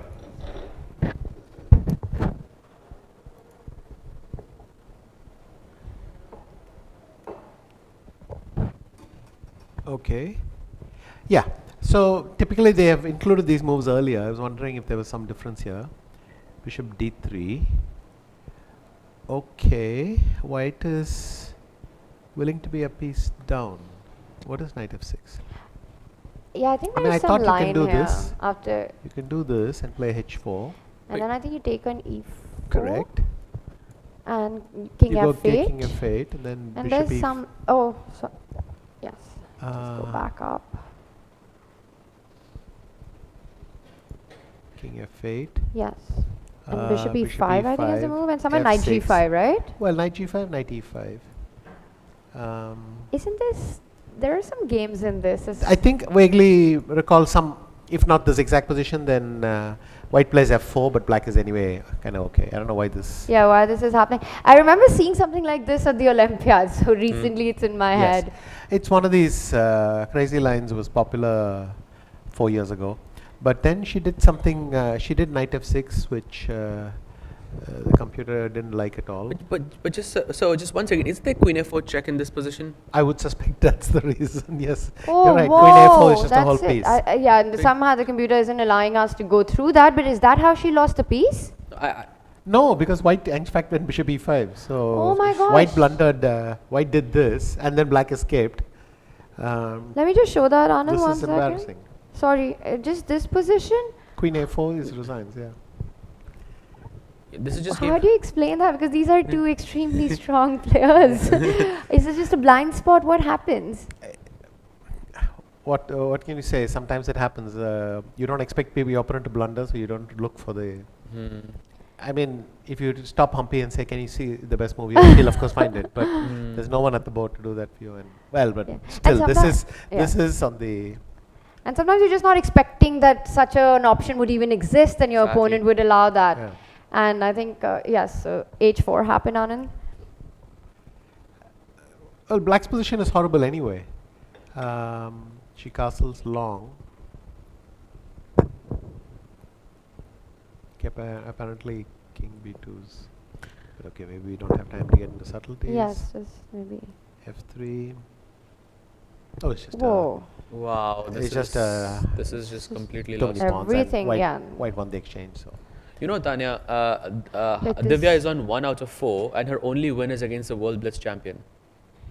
Well, that's a positive to take away, but it's also the last round against Harika was so tough for Divya, and in these kind of tournaments, it's easy to go on a tilt in Blitz, no, with this yeah, format. what I mentioned earlier that a bad day can mean several losses. Yes. Because you just don't have time to recover. Yes. But it's just the nature of Blitz, and you have to go with it. Also, you can have streaks in the positive sense of the word as well. So. And we've got round 5 action coming up. Let's get everyone and all of us here in the studio as well updated with the standings going into round 5. Let's bring up our women's standings first. Goryachkina, she's She's on 3.5. not on 100% anymore. And there we have it, 3.5, still top position. And then right behind her, just half a point behind, Valentina Kunina and Katerina Lhano. And then we've got 3 Indians, Harika, Vantika, Koneru. But it's, again, Goryachkina on top, but a big, long tournament still to go. So too early to call anything. And let's also bring up our men's standing going into... Zagnitze is surprisingly having a very bad tournament. You know, yesterday was such a difficult day for Nana Vishy. I don't know, I know you were busy yesterday, but she had this end game in the second last round, and she was in second position, completely in control, and then walked into a lost king pawn ending, just missed a trade. A pawn up, but a lost king pawn ending, and then it was just hard for her to recover. I think the last round didn't go her way, and today has been tough as well. And this is where we are, Sahaj, on our men's standing. Yeah, Daniel Dubov and Magnus Carlsen leading with 3.5 each, and Vidit and Arjun right behind them. Vidit on 3, actually, Arjun on 2.5. And you know what's surprising for me is that Nodirbek is not having a great tournament either. Yes. Yes. But he must have similar reasons, right? He lost 2 positions yesterday, and they must have thrown him. Yes. And I you're mean, fighting he for was expecting to championship. fight for first place, and suddenly he's not even in with the chance. And then he had a decent chance at least to have a consolation win against Magnus.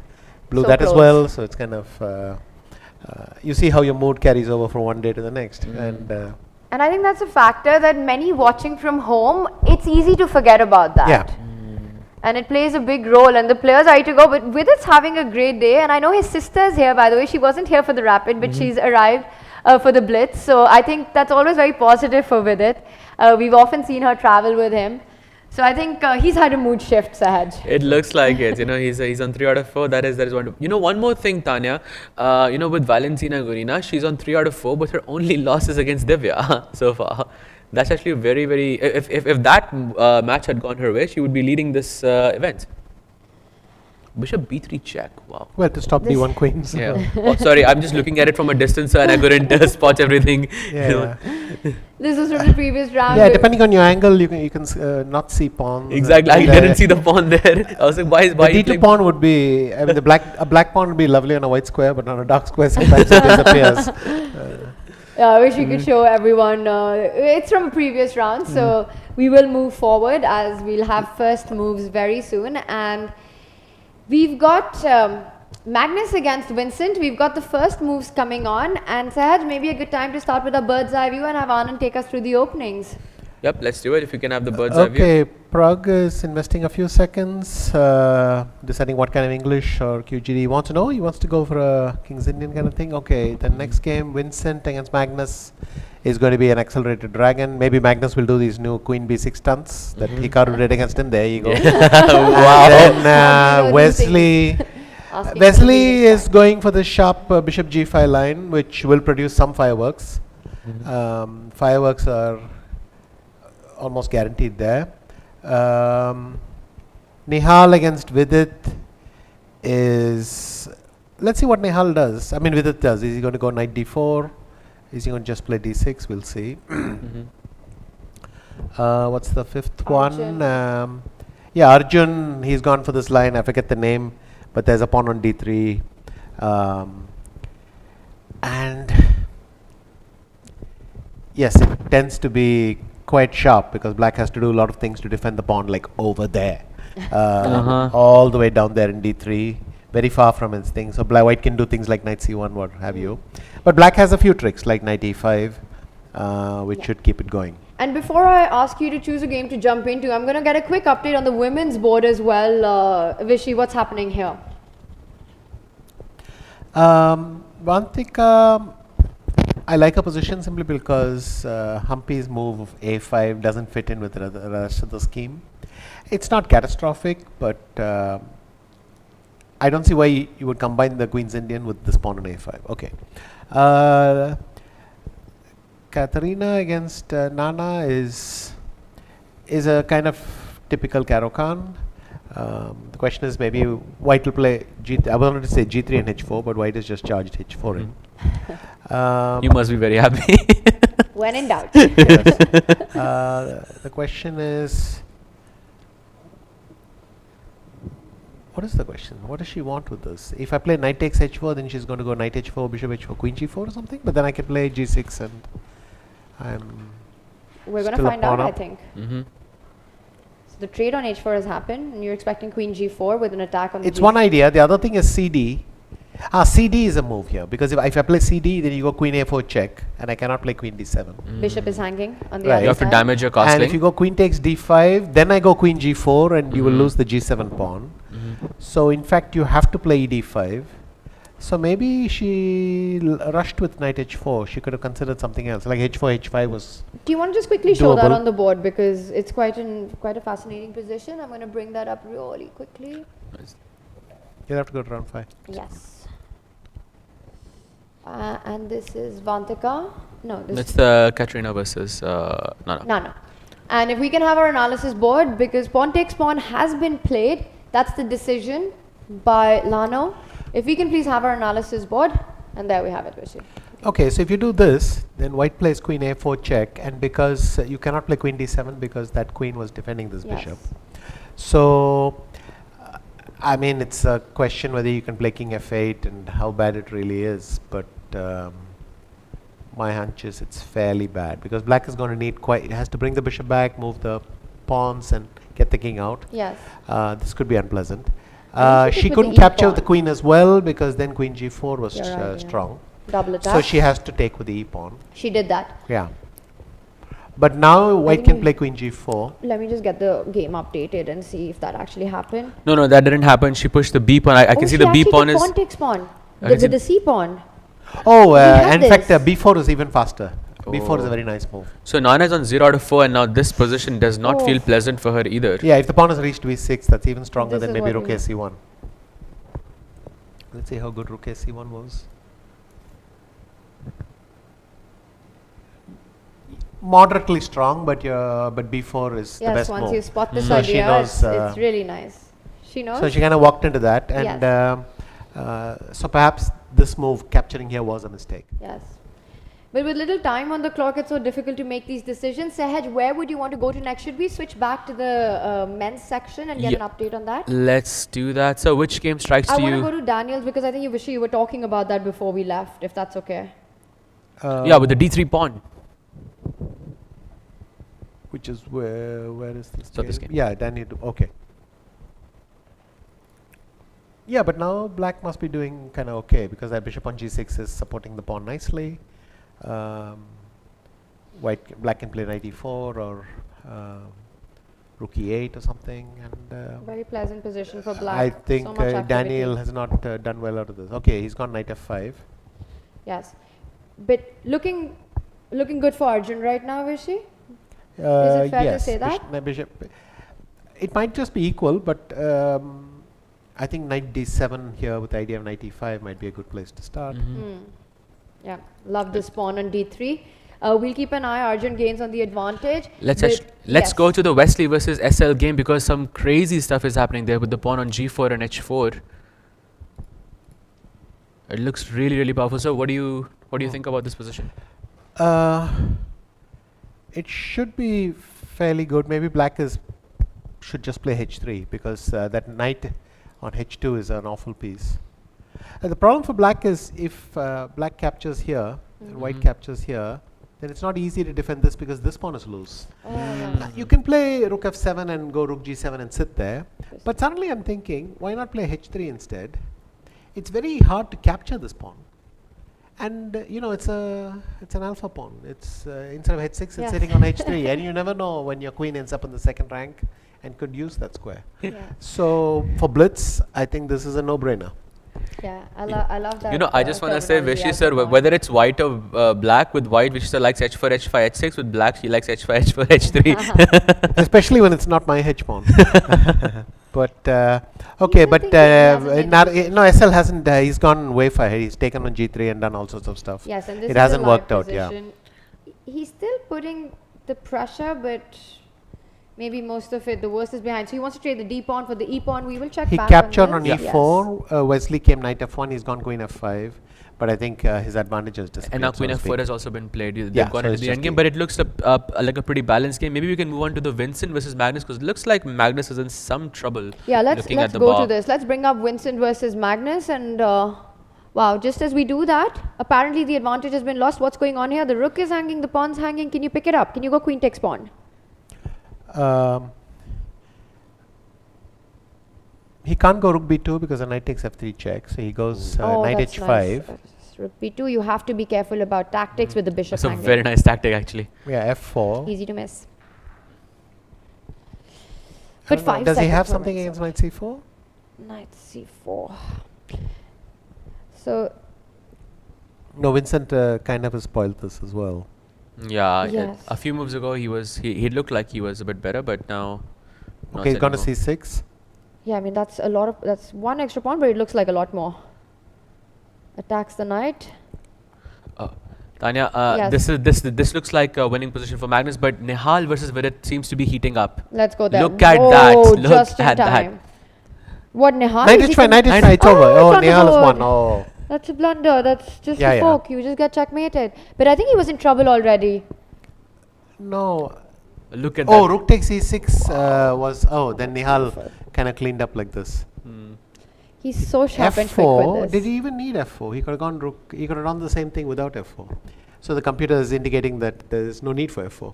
Could have, that's why. But he saw the idea then, Yes. and he's gone for it, and it's over. He spotted it one move later, but knight h5 winning it. So Nihal gets his win in, putting a stop to Vidit's streak. Where next, Sahaj? Wesley versus Shrid. Okay, that looks like it has become balanced now, so maybe we don't need to go to that. Nodirbek So against Pragg, I don't see any way through for Nodirbek.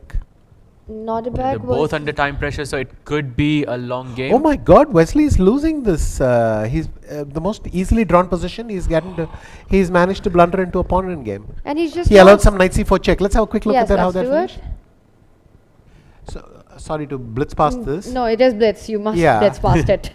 So knight h2 happened, whereupon what is the move with king g3? Oh, king g3, But eg5? knight f1. Oh no, you're not. G5, you're not in time. Hang on, I'll tell you what's wrong with that in a second. Oh, this And is. this wins. Oh, this Yes, the the knight knight has is run out of trapped. squares. So Tanya's question was what happens after this and g5. And of course, with knights, you must remember that they have magical ways of reaching a destination. You do Oh. that, and then you come this route and stop that pawn there. That is magical. It's a bit far off. I'm allowed to miss that. So, I mean, this is kind of strange. He should have just come back king c2 and tried to rescue the knight Yes. there. But he walked into this. And you knight just- c4 check and Wow. thing. Whereas, in fact, this should be a You fairly still trivial hold- draw. Yes. Perhaps c4 is a draw. Oh, another blind spot. Yeah, that's it. It's a draw. So, Yeah. Yeah, so maybe even So- just hold as is should be fine. Knight b1, knight knight a3. b1, knight a3. But knight b1, knight c4 might trap your knight. This is the danger in this position. And he lost this one. So Okay. where else? So the only game left is in the women's section between Harika and I think it's Goryachkina. Oh, that's a big one. Yeah. No, it Because- isn't because she's blown it. Yeah. it- Harika had a win, probably, but now it's not a win. Because, funnily enough, black is in no danger of losing this. Yes, it's an opposite color complex. But and here she had a chance to win it, which is not to play h5, but you can push the king back. You can do this using the fact that this pawn is still Yes. needs defending. oh, and you play like a king pawn endgame. Yeah, if you do this, I think you can rotate the bishop around. Yeah, I mean, it's not Not trivial. but allowing her to exchange a pawn makes no sense because after that Yes. black doesn't have to think at all. And the reason is that black just keeps the pawn and the bishop as it is. We'll just get the game to the live action. A lot of moves have happened, but the position hasn't changed much. The black king stops the g4 pawn, and the bishop stops the queen side. So this is going to end in a draw. There's Yeah. just no improvement. And also, this is the only draw of this round in the women's section. Vaishali All- beat Divya. Yeah. Valentina lost to Alexandra Kosteniuk. And Vantika defeated Hampiji. That's a big. Vantika's on fire That's what here. I'm saying. She's on just fire. Amazing. Yeah.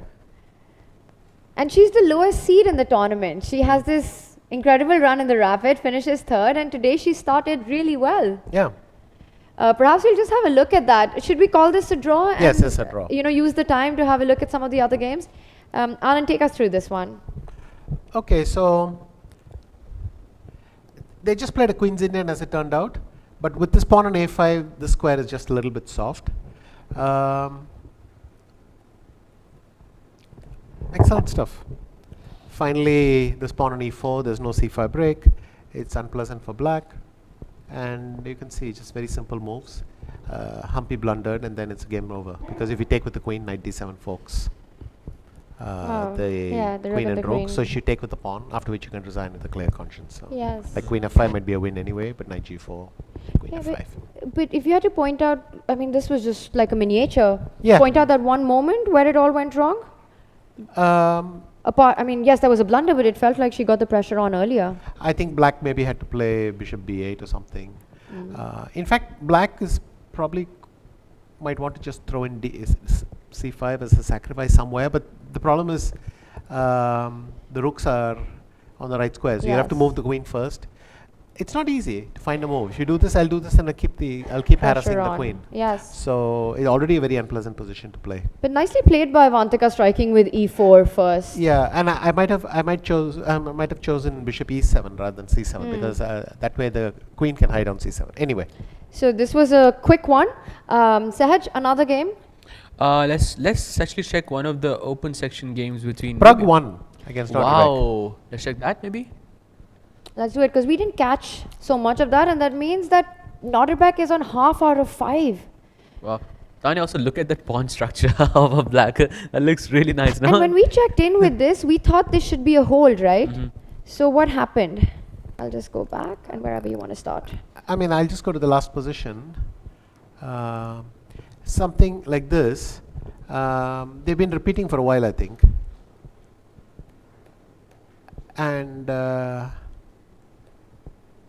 So black has. is yeah, just a black pawn is up, just a yeah? pawn up. Maybe he had to take the rook and stay on f5, but maybe the knight ending is lost. Also, with like 7 seconds, how do you take Yes, that you can't take decision? these decisions, and here this Oh, move came he's in, and the knight is blundered. lost. But the position is Oh. lost already. So Yeah, he lost the piece in this moment. Sahaj? Any other game? Maybe we can check. So Vincent versus Dubov and Arjun had an interesting battle. Let's check Dubov versus Arjun. I mean, very quickly we can look at the end. I don't. It ended in a draw? Yeah. Yeah, because Arjun's Dubov's Wherever you e7 want pawn. to Yeah. start. So this was the one with that famous D3. the isolated d pawn, but not isolated in black's territory. Yeah, that definitely looks like a strength.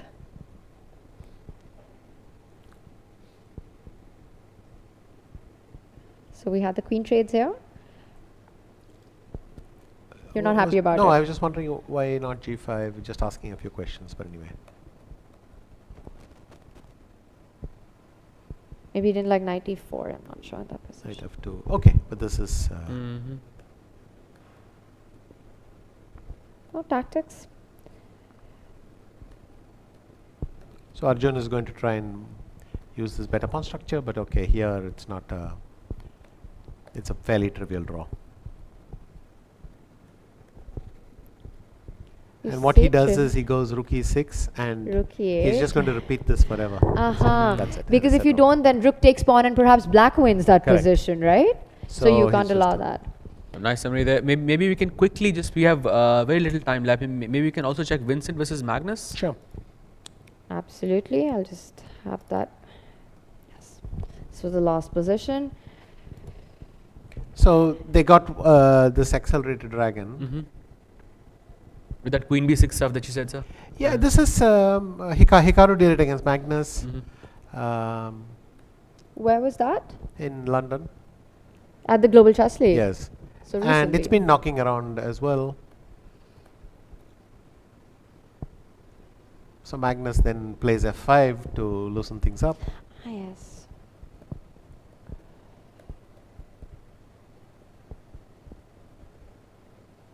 Okay.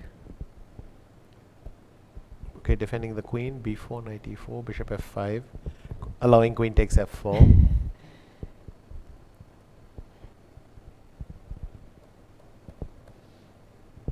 Apparently there was something better. What could it be? Some rook a1. Rook a1 looks rook a1, queen tempting. c2. Bishop d1, is that a move? Yeah, but I go back to see. I really like the something. move f4 here as well. Maybe that's it. Immediately? Yeah, immediately I like f4. Why not? Yeah. Oh no, that's not Well, it. it's a minor rebuke, but it's a rebuke nonetheless. So it's not knight g3, it's not f4. Maybe h3 and then f4, sir. Perhaps knight g5. I love these moments where we try to figure out what Yeah. happened and we're all trying to But then think he like- walked into this move and then suddenly. But we still don't know what was the move there, Vishy. And we should check. Maybe it was... Okay, let's let's cheat. Oh, it's rook a1 and knight g3. Oh, so combine Oh, that it. way you stop the bishop. That's. I don't think we would have found that. Uh-huh. That takes quite some time. Because you work backwards from it, it was allowed in the game. And so here knight g3 allowed bishop c2, and then Vincent lost the plot a bit. Yes, what happened to our board though? Okay. And the extra pawn. Yeah, wow, Came Magnus home. at 4.5 out of 5. Not good news for the others. Also, Tanya, it's going to be Magnus versus Nihal in this Oh, round. that's I'm very a big excited one. for that. How much do you think the players prepare for such a day, Vishy? Do they prepare or is it just rest and show up? I think they're preparing all their lives for the Blitz tournaments. I think in Blitz, playing every day is more important than preparing, Yes. because you never know which openings are going to turn up. But playing every day means that you've seen it all, and so I think people like Nihal are always ready for Blitz. Always ready for Blitz. And just before we have first move, let's bring up our standings in the women's section and the men's section really quickly so that we know where we are going into round 6. If we can have the standings. And there it is. Once again, Magnus on top, 4.5 points. So lead right behind him, Daniel Dubov, and then a point difference and a bit of a traffic jam with the 5 Indians. All of them. All of them from 3 to 7. But we'll also bring up our Oh, women's. Pragg slowed down considerably.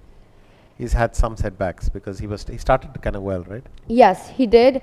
And I think the last round, Or did he lose the No, first round? Pragg No. had 3 losses. Oh, in so a he row. had And 3 then he losses came thing, back. and then he he beat wins, Wesley. yeah. I think I saw that. So in fact, it's the opposite. He's 2 out of 2 in the last couple of games. So he had 3 losses now. Hopefully he has 3 wins, and he's going to be in the 3rd win against Vincent Keimer with the white pieces.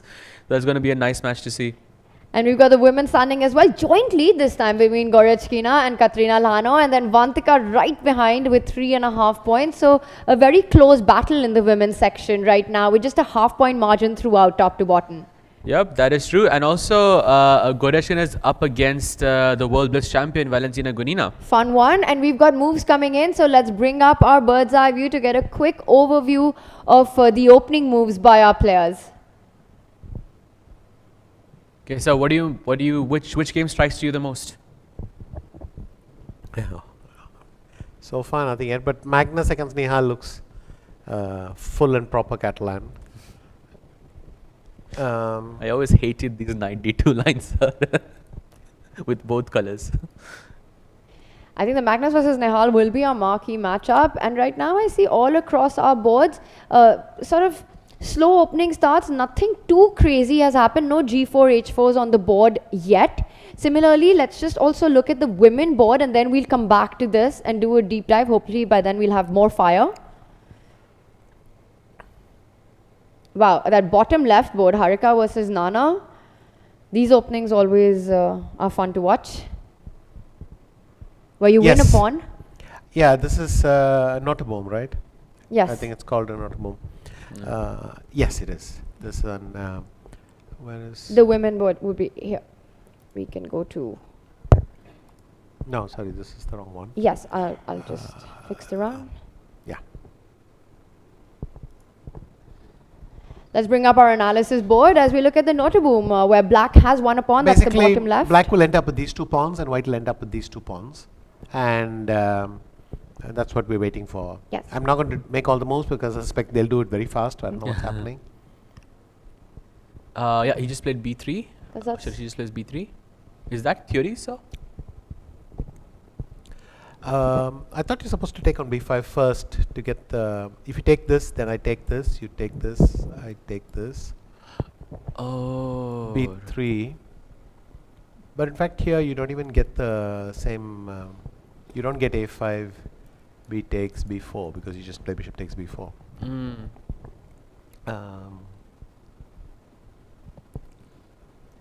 It's weird how she gained that extra tempo. Because you're supposed to play a5, bishop b7, not and put knight f6 for later, I think. But she went for the direct. b3.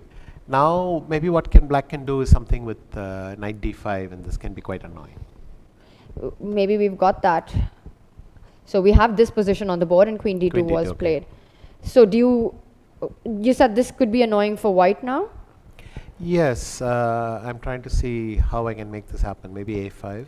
You want to push b4, c3 if allowed, but can't you take on pawn takes pawn? Then I take here. Yes. You take and I play b4. So we're expecting this to And happen. you move, and I quickly ram in c5. Oh, okay. Very So that nice. might be Bishop a b7 next.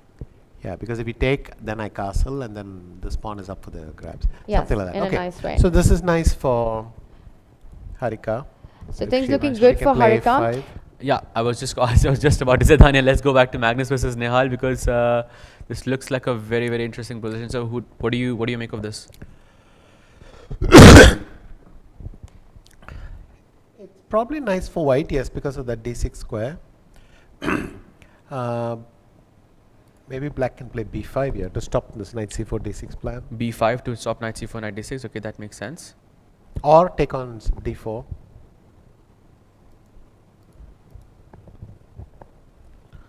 So b5 to stop knight c4 and knight d6. Okay, that makes sense. Oh, he goes knight d6 immediately. Yes, and You were predicting. how did this happen? Maybe he could have just gone c5, but he went rook e8, rook c1, bishop f8. And he got this with tempi, with e4, e5. So this might be just unpleasant for Nihal. Yeah, looks Okay, like he's chucked a pawn. Basically to stop d takes c5 from happening, because then this bishop wakes up and points over there. If knight c4, he wants to play knight b6, but I think he'll never get the pawn back, because you'll do this, and then the next move the bishop will, Bishop sorry, edge. not that lovely square, it'll go here, Another lovely square. it'll go here, and defend that pawn forever.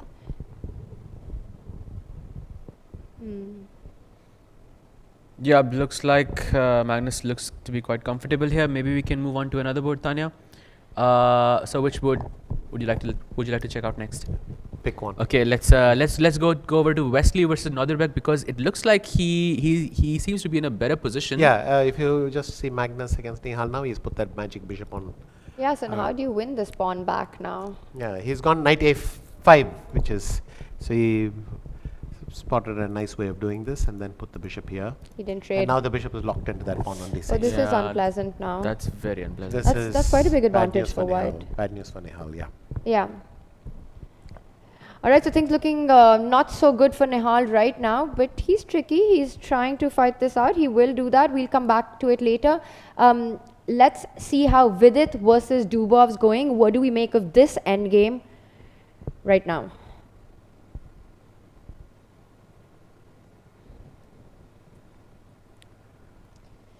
Also, in the women's section, we already have a result between Vantika and Katrina. It ended in a draw. The other games are still going on. So this endgame. Harika didn't manage to get a full Noteboom. It's not the end of the world, the women's section. All right, we'll come back to the open. Nana against Harika. So we left it last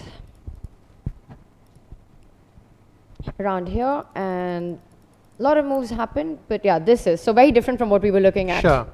And what White's claiming is that having this united pawn structure, starting from here all the way, versus this straggler Is on better. A7, that White should be better, but Or at least healthier. healthier, yeah. You have a clear target. This looks amazing, Tanya and Yes. Vishisa, but there is something very crazy happening. Goryachkina is about Take us there. Goryachkina is about to lose her first game, I feel, Oof. because she's in a very, very bad position against the World Blitz Oh, champion. her king. I mean, I didn't even count the pawn. That's 2 extra pawns for black, but also yes, there's yes, this one's over. It's I mean, over, it's yeah. it's 2 pawns down, and and all the initiative for black. I mean, it reminds me of this joke. Do you go? Oh, okay. Black has a winning position for the extra material. But in fact, black has both. And yes, so That's a nice one. I haven't heard that one. So it's the reigning World Blitz champion who gives Goryachkina her first loss in Kolkata.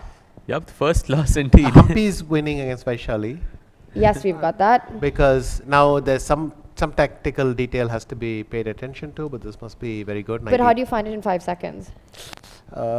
Bishop f3. Oh, is he going queen b3 check? No. Just try queen b3 Okay, check. do it. It's on the She's board. doing bishop d5, but the problem is now take. She did it. Knight takes rook, queen takes. Yeah, and now d7. And they can't move And very you want to go much. knight d4 next. I feel like Vishisar says the move and then they Yes. play it. No, Vishiv says the move and then thinks, what was my line? Yeah, sure, Humpy is winning, pulling this one in. Rook d8. But that's queen c7. You at least win the piece back, but then No, it's a draw now. Oh, No, no, no, you've got g3 and queen G3, g2 yeah. is there, yeah. And white wins with knight f7 check. Yeah, after queen d4, there's knight f7 After check queen back. anywhere.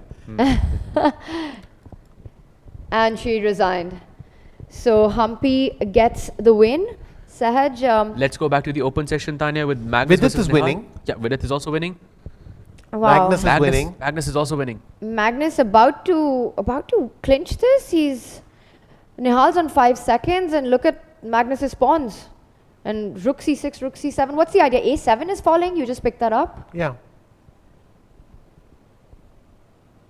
Knight takes a5. Wait, oh, d7, d8. That's over. And that's a nice move. You just stop the king from coming closer to the pawn. Any hope for Nihal here? No, that king is going to go the roundabout way to. Sorry. Also king d2, yeah? King just d3, bishop c4, b5, c6. This should be the. Yes. Yep, this game is over. Also, The Vidit king's versus coming in. Dupov is also. Vidit is complete. Tanya, Vidit is. Let's just catch the ending of this Sure. one, Sahaj. I think we're just moments away from this one finishing. Or maybe Nihal's going to fight for longer. Maybe I'm wrong. No, king c7, knight f7, bishop d2 is a good start. Yeah, Magnus is almost like resign already.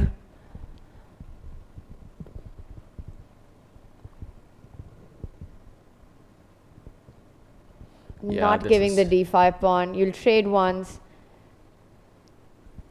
He's going to pick it up, defend the d6 pawn, and then queen and win material. Bishop f4, d6, d8 coming, and it's time. Nihal resigns with it. Thankfully, we'll catch that one as well, Sahaj. Let's go quickly Vidit's a over. whole piece up and he's got an ace pass pawn. Vidit is crushing it against Daniel Dubov. No hope there for Daniel. If you just can quickly show the board and the players as well. Vidit's got a winning position for his extra material. I think is the. Let's have the theme of the players. day. I'm gonna remember. I'm gonna use that. Okay, so knight h8, king f5 happens, and oh wait, Vidit has. Wait, Tanya, something happened with Yeah, this if game. we can have the board and the players on our screen, we can show everyone what's going on because Vidit's there was a big blundered, miss. Yeah, Vidit just blundered the piece. I think the position is now balanced, but still looks like there is some chances for Vidit here. Well, h4. In fact, he's not even going to let him. Why doesn't he keep checking? Is Dubov playing for a win now? I think Dubov started to play for a win. No, if e7, he wants to go knight c8 check. And then his h and g pawn. He was a whole piece up, and Vidit Yeah. blundered a whole piece. He just got trapped in that pin on the d5. So we can show that a bit later, once the games are finished. But yeah, that's very very sad. Wait. this- Now he should be Oh, winning again. e7. But Black's got these two pawns as well. How are you winning this? e8, E8, you give it up. h3, a4, h2, rook h5, and then it becomes a kind of race. You'll have to show us Yeah. this entire end game once we're done. But right now it looks like Vidit's. Is he repeating? I think he's trying to gain some time, maybe, sir, or is it? Very possible. Oh, he's repeating again. He's shaking his head. Is he going to do it for the third time? He does it. And Dubov can actually claim, but it's the But second. okay, let's find out. Let's I do don't it. know if it's winning. He could have done. He did this. Yes. Take. How bad is this? So It says white is- H3 probably has to. It's not a huge advantage. What happens? Let's just play it through. Let's go. So Where? H. h4, rook Rook h5. Yeah, H5, H2 yeah. is already a mistake. So Yeah. you want to go King F3. king h4 maybe, and then play. Sorry, g. Rook g7, yeah, g3. H2. A6. G2. Ace. This is very strange. And how do we feel about this position? Oh, there's a check. Can we show that rook takes queen, pawn takes queen, if you queen, then queen Yeah, check. but why is white better here? Rook h7. And the check. king blocks Oh. Yeah, rook, yeah, and then yeah, you go yeah. a8 So queen. does it... But this was not easy to play. I think Vidit was very smart to and just take it's the still draw. not giving a win, huh? Yeah, no, this with seconds you're not going to spot all this. No. It's a crazy endgame indeed. But Tanya, we still have one game left in the women's section between Yes. Alexandra Kosteniuk and Divya. And Divya is, I think She's she lost. looks to You be. can after king e2 Oh. somebody. Oh, Divya's won, in fact. Divya's winning, yeah, she's winning. black, It's the yeah. other way. She's black. So she's winning. She's gone queen at 7 check so that she can play d1 queens, and that's over. No more perpetual and nothing like that. No. A Yeah, second this is queen over. on the board. Oh, do you see Oh, that did you- Divya just played with, I think, no time on the clock. And she needs this win. It's 1 out of 5. She has to break that streak that she's had, and not a happy streak. Oh, and she does wow. it. Divya does it. She wins against the chess queen. And you can see it. It's such a relief for her right now. Whoa. There's such little time during games to look at stuff deeply. There's so just- much going on. It's hard to follow 2 Blitz games, much less 10. It's What a 10 rush. high quality games. What a rush. And by the way, Tanya, for the first time in the women's section, Aleksandra Goryachkina is not leading the event. And it's now Katrina Lagno who's taken over and with 4.5 points. Wow. Okay, so we're going to go into round 7, Sahaj. We've still got 3 more rounds of action coming up. We're going to go into a short break and be back. Don't go anywhere. It's 3 more games of Fast and Furious chess coming in. Vishy, you'll be with us? Yeah. Awesome. We'll see you in just a few.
And we're live, bringing you all the live action from Tata Steel Chess India Blitz. It's day one. We're about to go into round 7, and it's just starting in a few moments. In our studio, we've got 5-time world champion, the legend himself, Vishy Anand, and Grandmaster Sahaj Grover. Before we get into the next round, let's bring up our standings.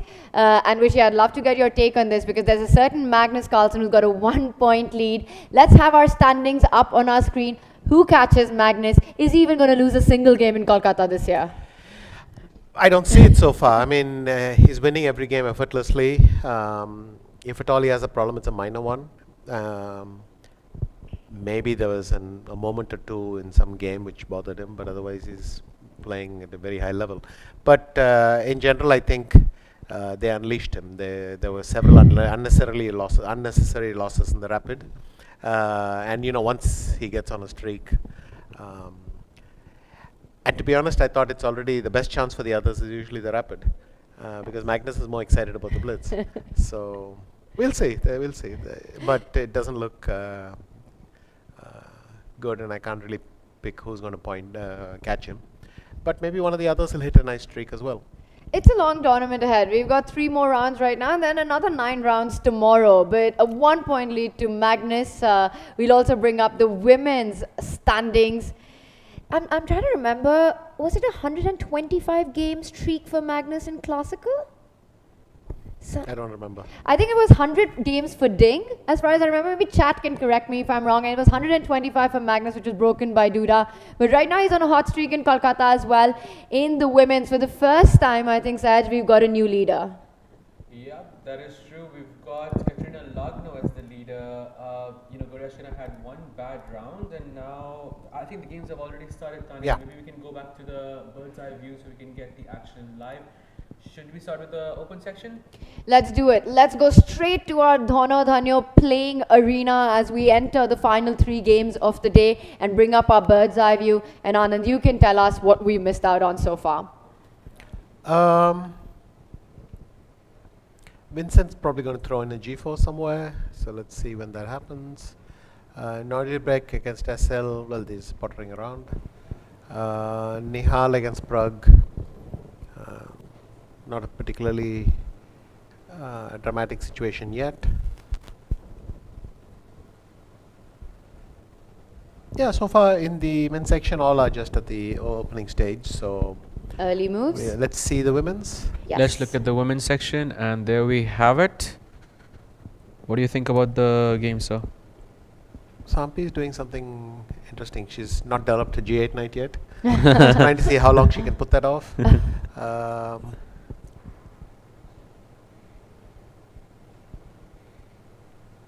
I think Valentina against Nana is going to be interesting. Valentina versus Nana is the top right corner of the board. There's a lot of tension in the center in that. And And Vaishali is probably just a clear pawn up. I mean, she can take on c6 or play knight f3 and take on c6 after that. And just a healthy extra pawn. So. Oh, Vishali looks really comfortable against the chess queen. should we jump to one of the games? Because I was looking at the Nana Gunina board. And Gunina did beat Goryachkina in the last round, was that? Yes, I believe so. And I believe an a3 pawn has just been picked up. So if we can do a quick deep dive into that one before. Actually, Humpy's provocation seems to have worked. Katrina is doing, it's just a pawn down. Whoa. I mean, I just play 97, isn't it just a pawn? And 97 is being marked. If we can get our analysis board up for Lano and Humpy, as you said it, the eval bar confirms it's the best move in the position. You've got to develop that knight at some point. Maybe White does have a play for it, but okay, it is a pawn. It's an extra pawn. And you also mentioned Nana's game, so just a quick update on this. Okay, knight g5. Maybe she could have gone knight e5 and then played f3 next or something, I don't know. She chose another square for the knight.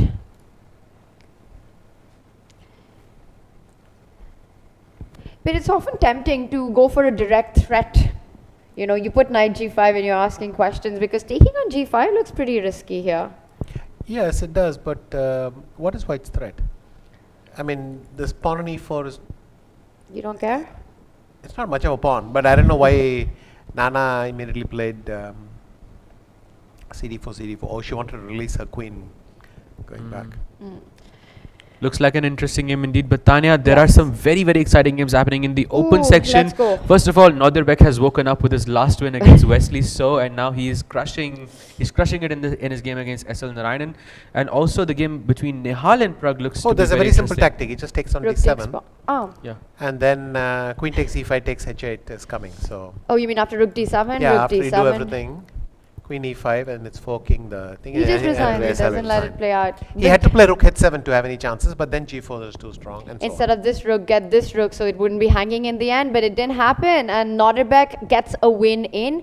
Vincent, I see, has also got an advantage against Wesley. Lot of space. Is Vincent getting to Wesley's king first? What's happening on the queen side? looks like a nice free pawn to me. Knight b5. What's wrong with knight b5? What's wrong with knight a4? Knight b5 looks pretty strong. Knight a4 ain't too bad. Pleasant choice to make.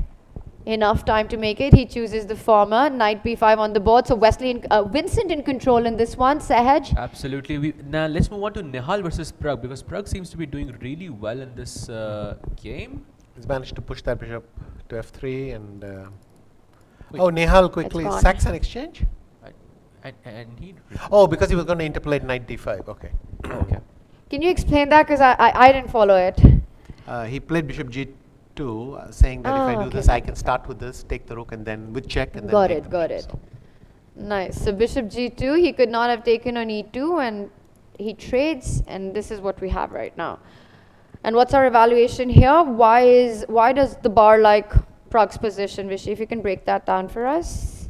Moves are in as well. Simply, black has the option to play d5.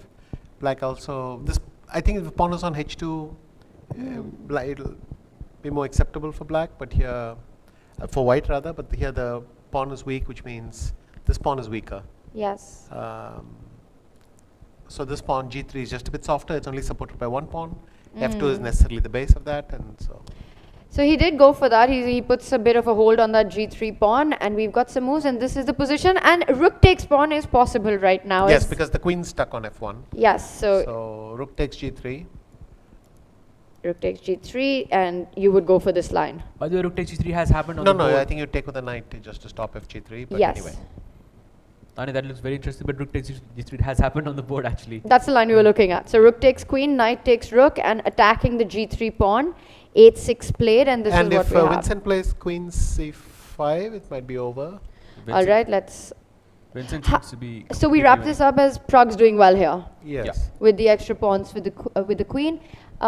Vincent's doing well. Daniel, Magnus, we haven't checked in on this. Wow, It this looks equal. is very symmetrical. Yes. Everything on the C file, the pawn formation. This is one small bishop pair advantage. Don't know how much that counts for here. Yep, looks pretty. Oh, Wesley can resign. Yeah, let's Queen go back to c7 is Vincent. over. Yeah, I think Queen we will c7 have- is even stronger. Okay. Because now knight f6 check and it's mate. Yeah. Ooh, nice. Let's have Wesley and Vincent. We're about to capture the final moments of the game, and Yep. we've There- got that. It finishes. Wesley gets the win. I think he's looking at Magnus's board right now. Also, let's check out Arjun Sorry, versus Vincent gets Vidit the as win. well, Tanya, because Arjun seems to be doing really well. He's got this double bishop pair. So, what do you think about this position? Why is white so much better here? Well, black has two knights, white has thing, and white's going to play h4 somewhere and undermine. But basically, the bishop on b2 has no enemy counterpart. He gets rid of black's most active piece. Good strategy. Also attacking f6. Oof, this that's a is huge advantage. Bishop Bishop f6. f6. Wow. And funnily enough, after rook f7, I don't even have to. I can take on g7, but I can also. Oh, sorry, rook f7 is not possible. There's a bishop, so it's just resigns. But you Okay. wanted to say bishop takes pawn, yeah? Bishop takes g7. Bishop takes pawn, and the knight is still trapped. Yes. Now rook takes g7. Yeah, it's got to be. And then we have h for your move, sir. So Arjun's picking up pace as well now, you know, he's starting to score the wins.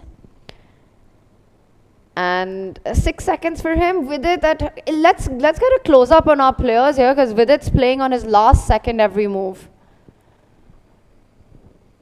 Oh, he just wins the rook. Yep, looks like. I mean,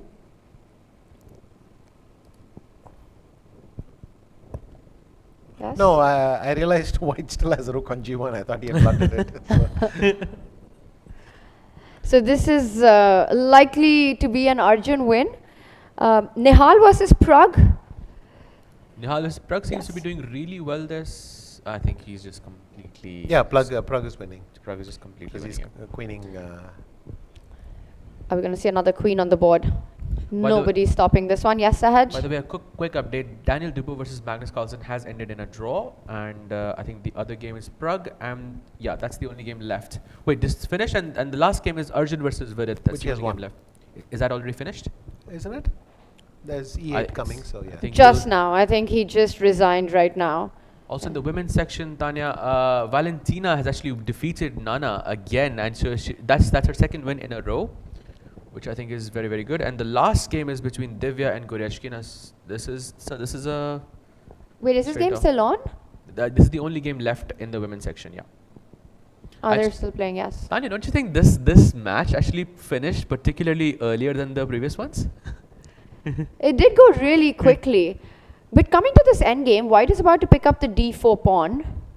Oh, wait, we missed a few moves.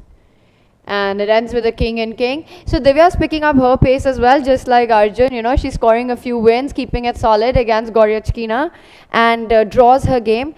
Wow, this did end very quickly, and I feel we got some important moments, but we missed a lot of action. So where do you want to start, Vishy?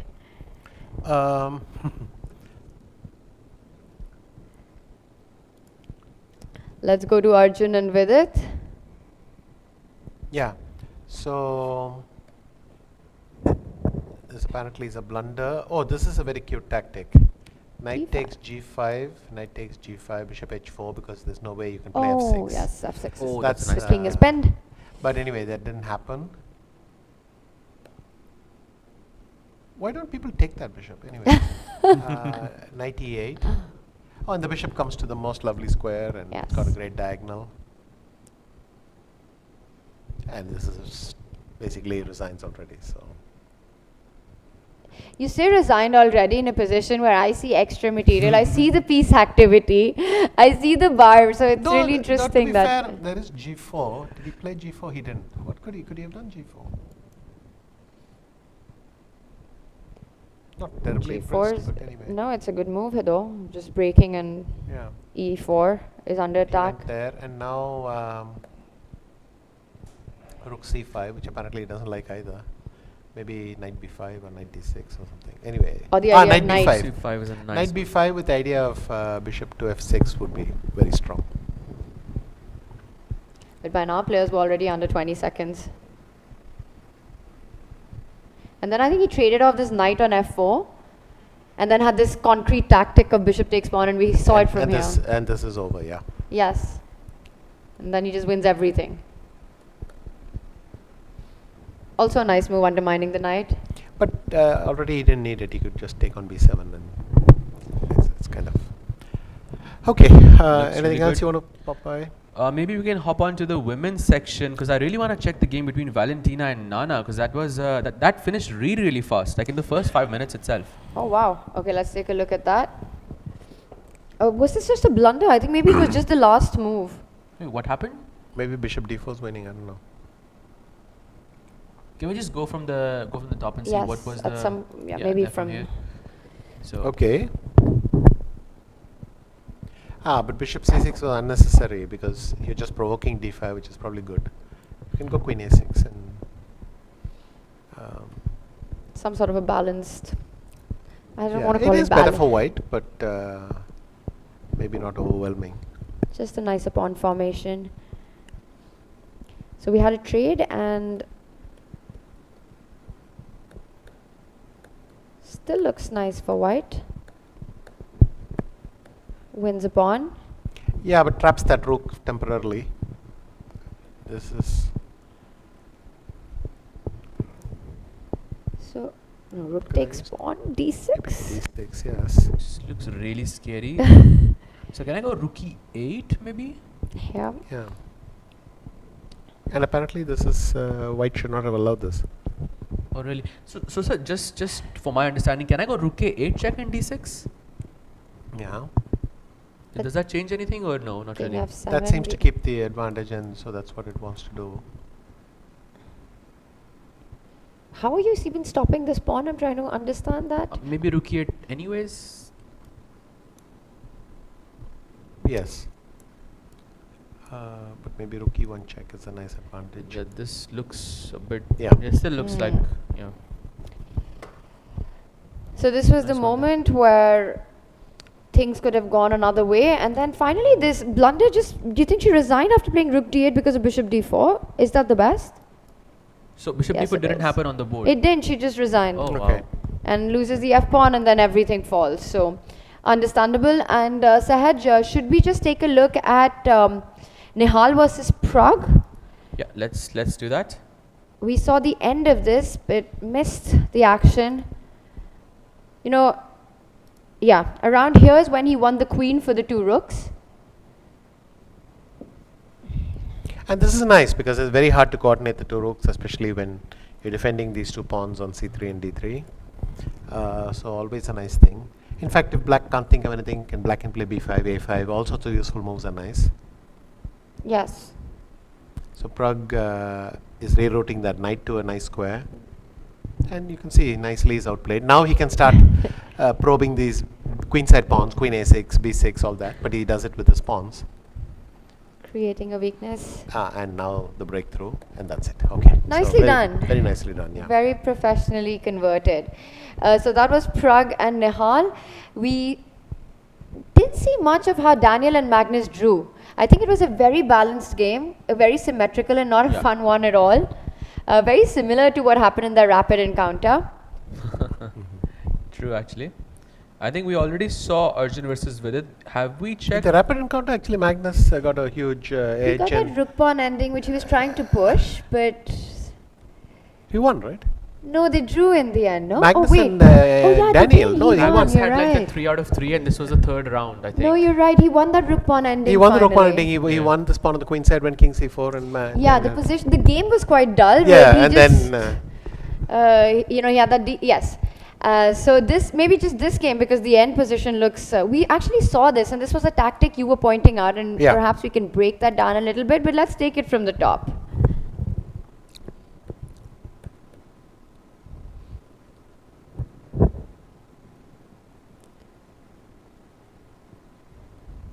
yeah, I think black has to be careful here because if white just doubles on the d file, black is unable to liberate himself. He does this. Tries to create play on the other side. But this is amazing for white. White's going to play c5 somewhere, and after b6, then he even goes. Oh, nice. Oh, This this is is very how I it wonder, happened. but rook h7 is losing to g4 maybe. Is it? Not rook. I was always thinking about rook takes b6 somewhere, but maybe it's the same after. It doesn't work, I think. Hmm. So g4 here. Wait. Yeah, maybe g4 here. And the ending, is that the point? Queen takes pawn is not possible. Yeah. Is there something stronger? I was There must thinking rook be. takes d7, but somehow I'm really trying to make that work, but it's I don't think it's working. Oh, you mean rook takes knight, you take it with the rook, queen takes, and then take queen takes pawn. Yeah, something like that. But Yeah, that somehow it's would be not- interesting. This is equal already. Yes, so it's not Because that. in fact, I don't Just have queen b6 first, yeah. Yeah, you can even play. But then rook b7. here. That's why I wanted to Oh, take on right. d7 and take on Nice, b6, nice, but nice. that's equal. Yeah, it's not g4. Is it d5? Maybe we can just open up the king side, just c5. c5, you mean? Yeah. Yeah, that looks interesting. We're just not in that process either. of It keeps an elimination. advantage, but apparently there's something There's it something likes even stronger, more. yeah. That's very interesting. Maybe it's rook d3 threatening g4, and you don't have a move. Nope, that's not it. Either. We're No, it gonna- really dislikes this. Okay. What can it be? Um, We're not checking. We have to find this. Oh, rook h7, I have a move, a4, a5. That's Okay. a4, I'm just going to play really slow. a4. Yeah, just a4. Also not. I feel like this is, we're just trying every single move and we need to find it this time. Anand, you're our engine. Queen d2. Queen d2. Should I try it? Let's Sure. do it. Finally. Finally. Okay, so the point is you attack the And knight if on you do d7. this, then it's maybe queen d5, and it's just positional. Black is helpless apparently. So there's no forced win, but you have to make these two quiet moves at the end. But Wow. SL Narayana put the wrong rook, whereupon there was a simple tactic. Yes. Wow, incredible. off, Just keep the and they're going pressure. to go, yeah. And I think we're not off just yet, but the players are ready. And we'll be off in just a few moments. Magnus is ready to be off. And let's quickly bring up the standings before we have the first moves, just really quickly. I think we start in just a few seconds. Tanya, And- it's going to be Magnus versus Arjun today. That's going to be a big one. You mean right now? Right now. It's Magnus with still a 1-point lead. Daniel Dubov at 5. Let's also bring up our women's standings. Magnus versus Arjun is coming up, so it's a big one for Arjun if he wants to leapfrog in the standings. Women, it's 2 players at the top, Gunina and Lano. Goryachkina at 4.5 along with Vantika. Let's head back to our playing arena and see what's the mood in this ahead. Yep, let's see it. I mean, some exciting matchups right now. Magnus versus Arjun is the one that catches my eye the most. You saw the rapid game. You know, Magnus said that that was actually his favorite game out of the 9 that he played. Yes, I can see that because that kind of Taimanov is a pleasure to play, Yeah. and he managed to get that. And also the feeling of, he said it's special to beat these youngsters, to beat Arjun in a kind of position or a game that's suited to Arjun's style. So I'm expecting fireworks in that one. We've got liftoff, Sahaj. Yeah, let's get the bird's eye view so we can check all of the games at once. Which game catches your eye the most? This one is looking insane to me already between Magnus and Arjun. You don't have to convince me to take us to that one then. Yeah, Vishy, I we think we jump should go in? there because there's Let's too jump much in. happening there. So basically, Black can play bishop b4, which I've done. I'm going to wait for the analysis board so everyone can Yeah. follow it. Let's bring up our analysis board for Magnus versus Arjun and have the players on the camera. There we have it. Take us So through. bishop b4 is a line I've played, but Arjun likes to do this. Bishop c5, knight c2, queen b6, and suddenly they're playing very, very concrete lines. Yeah. So now you either, what is it? Not f3. He's playing f3 and knight a4, I think. This looks like some kind of prep Arjun has because Magnus has taken a bit of time to respond. Are you familiar with this position? No, they go on knight h1. That could be a So first, what's the, by the way. yeah, and then what should Magnus play? Bishop f, queen f4 maybe? Yeah, he's gone queen f4. And already Oh. Arjun has something here on him. Arjun is much better. Oh, Queen f5 check. Queen a5 check and the knight on c5. Wow. Whoa. Wait, is it that simple? And It is that simple. Wow. okay, the arrow's pointing out the move. The knight on c5 is hanging. Arjun slowed down. He knows queen f4. There's something wrong So with it. then maybe white had to play something like, no, but g3 allowed knight e5. Does he have to allow queen takes h2? Arjun will play queen a5. I think he's just checking and double checking. Maybe queen c3 was the way, Yeah. but even that, not really. It's so tough when you don't know this. So the preparations worked out perfectly for Arjun so far, Anand. He's reaching out. He's gonna play it. Okay, wow. now how big is his advantage in this position? What's happening? So Magnus made a big blunder. Arjun plays the best move. b4 on the board. Knight takes pawn, and Magnus is thinking. Not a good time to start thinking. But this is massive. If Arjun throws the tournament back into contention, amazing stuff. We were just talking about, can anyone, do what looks like the unthinkable right now, win a game against Magnus in Kolkata? It might be this one. I mean, Magnus just blitzed b4, knight b4, and I think now he realizes he can basically resign. But after queen a5 also, It is resign, yeah. it's really tough. He's going to fight it out, but what's the material count here? he wins the knight, he's up a rook for now. I think he has an exchange for now. So but this is He quite wins the knight clever on because if he c5. goes knight b3, then they win with knight d3 check. Yes, on the And- spot. And then if you go here, I check and I take your Why? queen with check. Oh, So that was the very plan. So yes, Magnus that's is simply nice. inverting that. He's saying king d1, and if you go knight takes c2, then he'll come here because you no longer have that. So you're not winning the knight. Correct. But after Wait, queen c3? queen c3, there isn't a move. Bishop d2? What? Is that a move? Bishop, Bishop d2? d2, Two. Everything's hanging, Anand. I'm sorry if I'm blundering. queen somewhere. I mean, what There about is a queen move. b2 check? Or is it knight f2?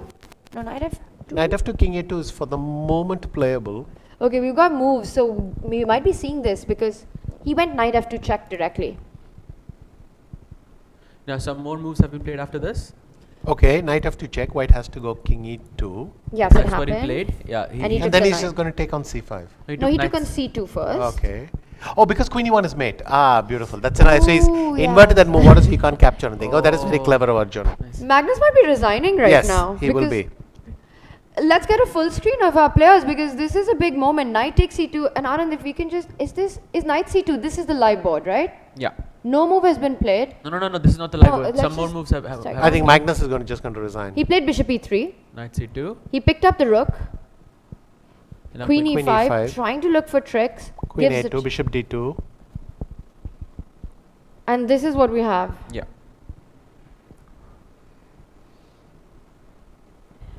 Queen d6.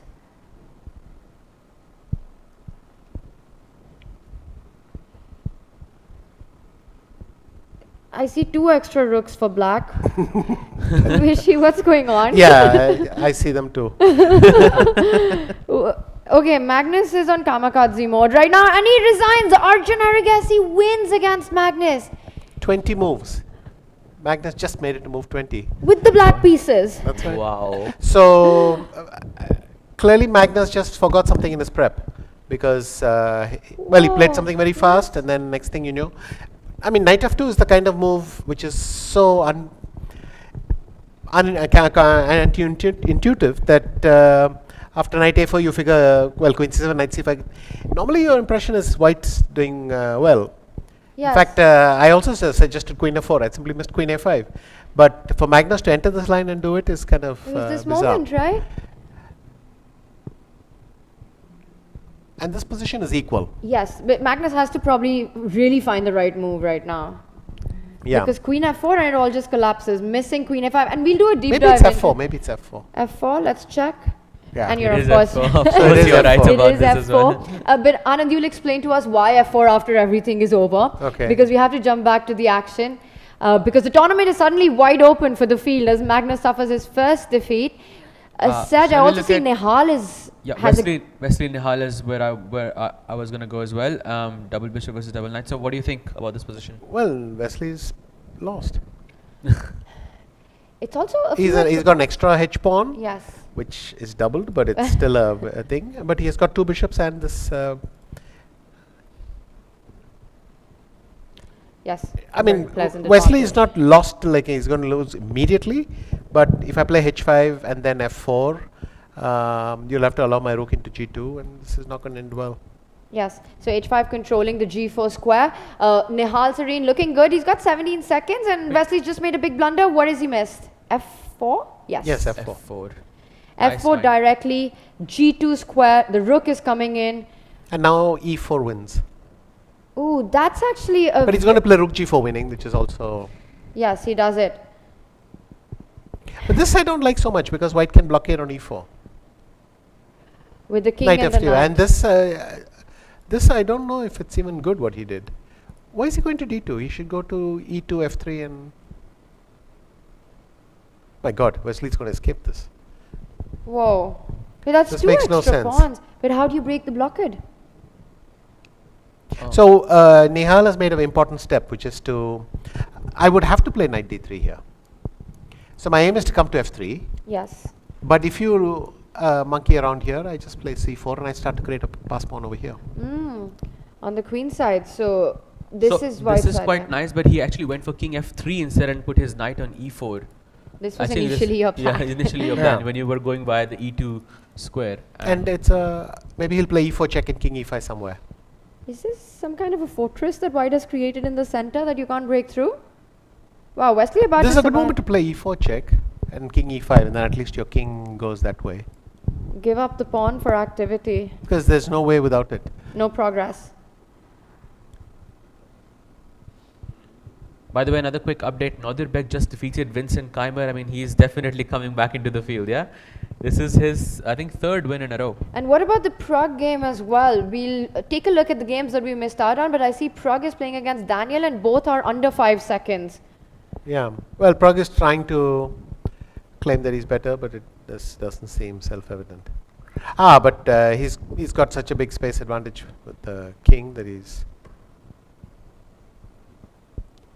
White's king is really active, but the black knight, this pawn formation with the knight, the pawn and the knight Yeah. just control a lot of key entry squares. Wesley is this will end almost, in a draw almost most home. I likely. mean, miraculously, despite He's blundering escaped. everything, he's escaped.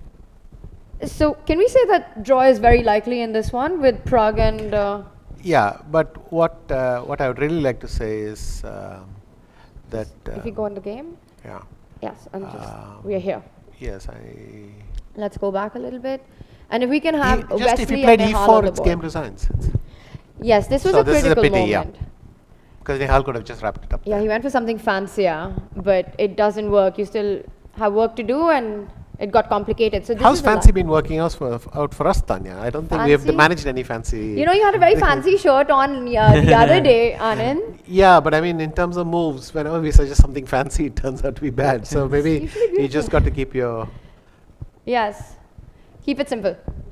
E4 would have been a different story, but this is what we have right now. And Nehal has still got 2 extra pawns, Sahaj. By the way, Pragg versus Daniel Dubov. Pragg is winning right It's now. turned around. In that bishop versus knight Yeah. game we were just looking at. I thought you said, Anand, this will end in a draw. Yes, I Some did. fancy stuff happened. He was being fancy. How did... Oh yeah, some... Okay. What is happening Still here? equal, okay. he could take on f2, which is what he did, but then b5 works. Oh. So what he had to do instead was... And he's resigned. If we can modify just check. have our board as well as Pragg has just resigned, we'll just show the last few moves of this. It wants to play knight e5 check and hang around a bit. Maybe the way it wants to do it is something like this, no? That Maybe is too just slow. come back on d3 or what? No. Then I play f3. Then it goes back again. No, that loses. You see, It's so tricky. How do you hold this maybe position? f5. It's definitely not And try easy. to play f4 and claim that white isn't Yes. moving anywhere. So not allowing the b pawn to move forward. You've got to drive the white king away. Yeah. The only game left in the open section Yes. is between Wesley and Nehal. Maybe we can go on that. Let's do that. And let's also please have our players, and there we have it. So now he's still 2 pawns up, but that knight and king combo is on, alive and kicking. What do we make of Nehal's chances I mean, here? you can even go knight b7 and take on a5. Wow, it sounds to me that you think that Wesley might be having some chances. Not really, but I would like to liquidate those pawns. But what is happening now? He doesn't do that. Why is he not? He's lost, actually. Whoa, what happened? Wait, what? Yeah. Wesley lost. I mean, Wesley won. That is insane. Anand, I mean, I think we have to look at this. You have to explain to us what happened there, because I have no idea what happened. There's a pawn on h7 and a bishop on g8. There are 2 black h pawns, and apparently both of them fell apart. So the black one this with is the a... last position. The moves did No, not... the moves didn't come. What I Oh. saw the Didn't position, update there was a yet, pawn so- on white pawn on h7. Oh. But there are 2 black pawns blocking the way, so I have no idea what happened.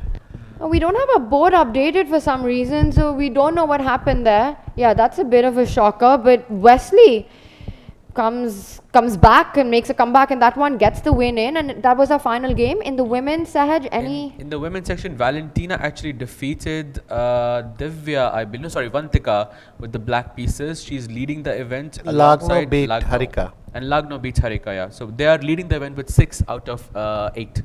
All right, so let's take a look at some of the women games that we missed out on. What is the most exciting end position? That's a good point to start Exciting with. end position would be probably Lagno versus Harika looks pretty exciting. Alana is to one me. of the leaders going into this round. It ended in a draw. So that's not the position I have on my board, but yeah. Do we not have the final position? Yeah, this. No, That's not this the- ends like. No, this But wasn't it. That's not a winning position. No, it ended in a draw. The game ended in a draw.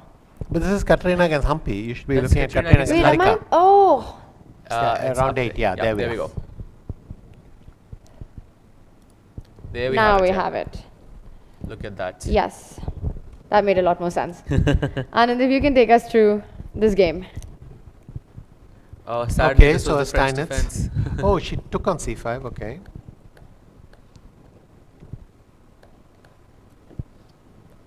So you see white just chucks a tempo, but avoids some of the critical drawing lines for black. And white gets a very nice... Wow, Oh, this is the that way, is- knight a5 is a mistake. Yes. Though the position is unpleasant for black already. I think already g6 and all doesn't make a good impression. Oh, And B5 is white very has just nice. got a very nice, there's a b5 weakness, and Yes. I mean we can have a look. Just see how she g4 wasn't necessary, maybe just rook fb1 or something. I can't imagine if she went f5 ever because she did. But I thought the e5 pawn was hanging. Yes. I think it is. Oh, but this She could have looks played scary. fe6 and queen g2 and it's, A mess. yeah. But at least, Katerina managed to give Harika a few decisions at the board. Oh, knight takes b5. That is- doesn't make For the sense. second time in this game. What does it want to do? Queen c3 maybe? Maybe Queen c3 looks nice, attacking the bishop and the pawn on a3 and defending the bishop. But you're allowing e7? Are you? But then I'll play queen takes e3 check. King h1. Maybe we can have Yes, that on the board let's as well. just see it. Or maybe with the arrows. Yes. e7 here, you said.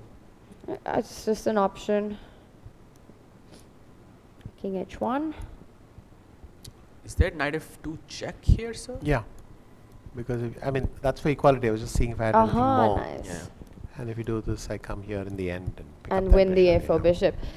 Lana managed to convert that position more accurately than I was suggesting. And wow, she goes on 6 out of 8. But what I really want to do is slow down and take a look at that Arjun opening that we were looking at. Anand, if we can go back to that. Sure. And it just, everything happened so fast. Oh, and by the way, Veshi sir, if you are still interested, we do know what happened with Wesley and Nihal. Maybe you can check that right after this game as well. Yes, because this was an absolute miniature. A 20-move victory by Arjun over Magnus. We're going to start right at the top, and he managed to get him in the opening. What happened, Anand? Okay, so bishop c5. I wonder why knight c6 didn't happen. I guess d takes c6. And maybe Arjun decided he can live with this. Okay, so this must be, maybe this doesn't work because of knight g4. But it's still equal. Anyway, so Arjun had some clever preparation and ambushed Magnus. So f2 is Queen attacked, d2, queen knight d2 g4, defends it, knight g4 doubles down. f3, Everything fine so knight far. f2. Yeah, but this gets crazy already, no? Because if you don't know this position, Yes. So knight a4 happens, queen c7. and knight a4 is correct. Yes. And Arjun was willing to play this, and we found that f4 was the correct move. So you're simply blocking queen takes pawn. Yes. You're stopping queen takes h2, and you're not allowing the knight to get away. But the fact that the computer says the position is equal means that it probably is. That knight is stuck on h1, but it's not easy for white to get it, and in the meantime, black will generate some counterplay. Yes, and Arjun probably had some more preparation, a few more moves beyond f4. Yes, I'm wondering, I don't know if b6 was the move. No, it's not. Is it just castles?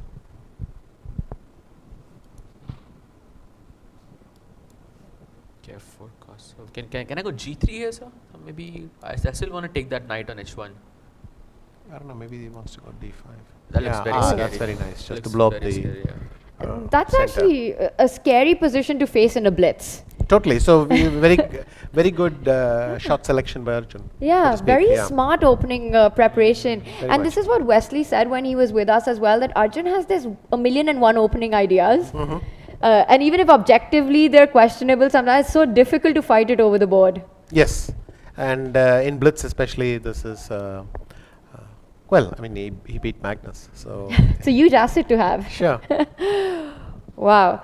All right, so, and then after Queen F4, does it just collapse on the spot? Yes, Queen A5 If check, and it's just. We just see the end of this, Queen A5 check, the knight is hanging, B4, and then Arjun was very precise with his move order here. Yes, knight F2 is brilliant.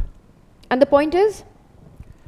Simply that after knight takes C2, white is threatening to capture the knight, whereas by starting with knight F2, you force that king to move away, and then you take. And now white cannot even come back with knight B3 because queen E1 is made. Yes. That is such a pretty mate. Yeah. Yeah. So Magnus was forced to give keep Well, yes, let's throwing yes, firewood on the Yes. thing. I mean, to be honest, black can play knight takes E3, and Yeah, it's it's already busted. even that bishop, which would be some compensation, is not happening. But he took the rook, queen E5, helped himself to a pawn as well. Just Bishop D2, won the whole house. F6. Magnus goes in, he goes B6, and So, Magnus tried knight E6 and queen takes C4 check. so this reminds me of that quote that you were saying. He has the material and the initiative, something like that. Yeah, but let's not rub it in at this point. I think it's clear that Magnus has been Got lost for stuck quite in some the time. opening. He just Yeah, he blundered got and it's over. trapped. But yes, It applies here technically. black, Yes. black has everything for the winning position or something. And we got a little glimpse of the auditorium inside. I think the players are ready for the final round of the day. This is round 9 coming up, and action has started. It's lift off as we can see it. Saj, time to bring up our bird's eye view and tell us what has been the opening choices of the players. I really liked Wesley's choice with D4, D5, and he's gone C4, C5. I have no idea what that is, but that looks quite interesting to me. So, which game appeals to you the most? Which opening appeals to you the most? Well, the Wesley thing is a recent development where white is having a hard time showing any advantage. There have been several games which have ended in early draws here, and probably this will too. Okay. Nihal is playing something not big, but I think Nihal has been probably affected by the previous game. So we'll have to see Yes. if he can keep hanging there for one more round and get the day over with. Yeah, tough loss against Wesley. Very being tough loss when you're just dominating the whole position. So Yes. Also, not to mention, Nodirbek is in a very good form now. I think he's won 3 games in a row going into this match. He's on a streak for sure. And well, he's overtaken Nihal in the standings. So Yep. we've got 2 very juicy matchups. I mean, every game is really important and crucial, but it's Arjun versus Pragg and Vidit versus Magnus as well. So we'll deep dive into these 2 bits. Saj, if we can get an update on the women. Oh, that we have a result. So just to point out, you were absolutely right. This game ended in a draw as soon as you said it. Do you Yeah. want to, okay. I think the Wesley Daniel board ended in a draw, so we'll skip that one. It was a draw out of the opening. Saj, an overview of the women's boards? So these are the boards. So what do you think? Which game appeals to you the most?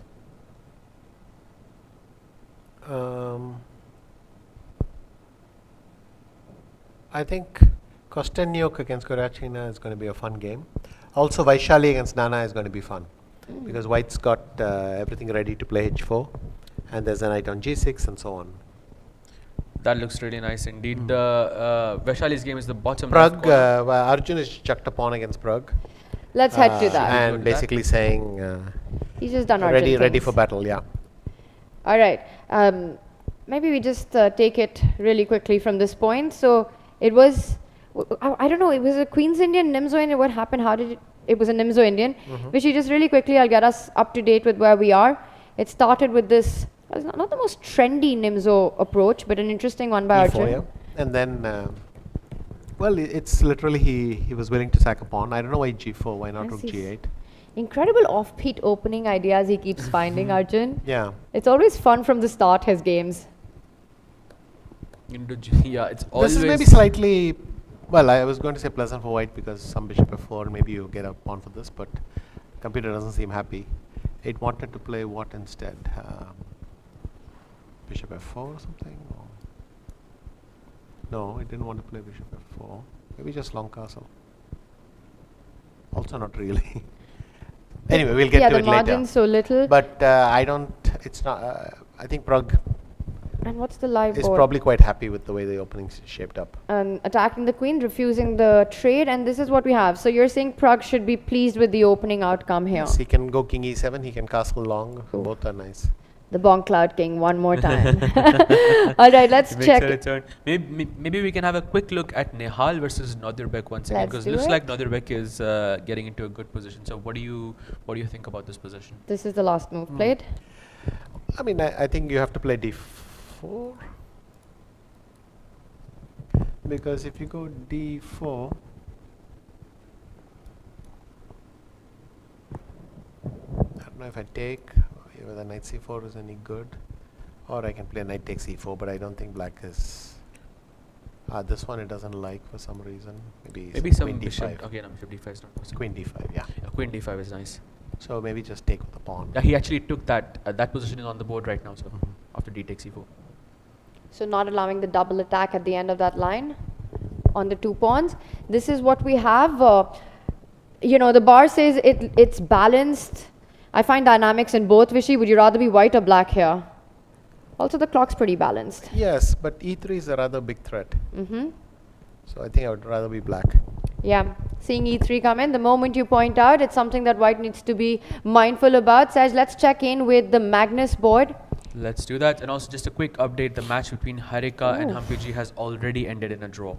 So we've had 2 quick draws, the Wesley board and the Harika board in the women. That is true. And I think it kind of makes sense because it's the last round, you know, players are a bit tired, you know, so it kind of makes sense.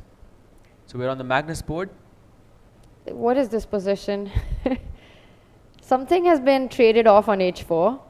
If you had to guess which opening this came from?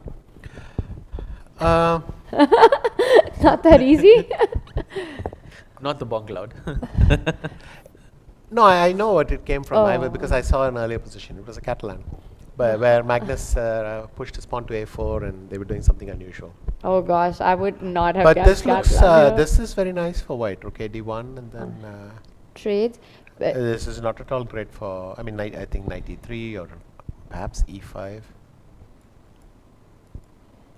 And our engine's Even also queen pointing g4 out. might be nice, queen g3 might be nice. So it's an extra pawn, but also the central pawns and the knight on d5. White is much better for the extra pawn. Yes. Oh, by the way, he found the best move. He played queen g3 with it. So Vidit's putting the pressure on Magnus. That's huge. Yeah, But knight it- f4. No, after knight g6 check, he'll play d5, and black's position is, Magnus might be in big trouble here. Well, you can see from his head shake. Yes. If knight e7, I don't know what Vidit will do.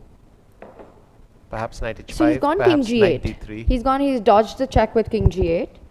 And here you want to start with what as white? He started with d5, Yes. which is reasonable enough because knight e7, he can play knight h5 or knight e6 even. It's just lovely. He's got knight e5, knight c4. Oh, he's completely winning now. Oh, he's completely winning in this Yes, position. queen c3 might just be resigns. So you're attacking the knight. If the knight comes back, is there a direct blow? Knight takes g7, I was hoping. Okay, so the queen c3, knight d6, knight takes pawn. Oh, and you'll go rook g1 in the end. That was the idea, but maybe there is something. Anand, he's played no. queen c3. It's on the board. We might He's see played this. b5, Yes. which is missing the point, and then if knight takes g7, Oh my gosh. king Magnus h7. can't believe he missed it. Just bluffing his way out of that. And then now Vidit can do anything. Knight e6. Knight e6 is nice. Queen g3 is already a threat. Queen g3, queen g6, I guess. h5 is a threat. Wow. Rook af1 is a threat. He's reaching out for the queen, queen g3. nice. If queen f6, then h5. Really Insisting. teasing. And Vidit just H5. has to keep his nerves right now. Bingo. Goes on for the board. h5. Queen g6 check is a threat. Knight e5. Yes. Now rook f1 might be resigns. Rook d f1 is resigns. He doesn't play it. He plays rook d2. Rook df1 was just winning on the spot. So rook df1 here. Because if queen f1, rook f1, king g2, I'm attacking two pieces. You have to Yes. play rook g8 and I can end up in a knight ending. Because queen several pawns g7 up. was mate, yes. And this would have been winning. Okay, anyway. but let's go to our what he's live done board. is probably fine. Yeah, he's tripled.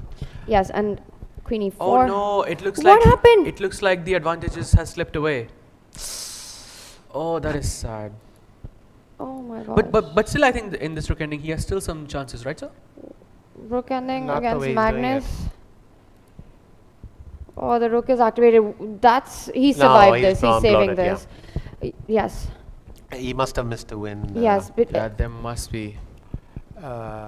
He must have missed a win. Rook d2 was not necessary. They have agreed to a draw. and Vidit knows it, you know. Of course he knows it. I mean, he just had him, and And Magnus, Magnus is laughing his head off as it's well. just, so he knows he survived. He knows he's. A smile of relief. Yeah. So was it, which move was it, sir? Was it rook e1? Well, here it's already gone. Yeah, rook e1 was the last blunder. Rook e1 was Apparently, also- should go rook d1, which achieves nothing but keeps all the advantages. It's very hard to do very these hard to things do in like a But winning I didn't position, like you know? rook d2 at all. I thought rook df1 was a nice chance. Maybe there was something faster. Maybe rook g2 is the way to go. Sorry. Anjibi, look at this once everything's.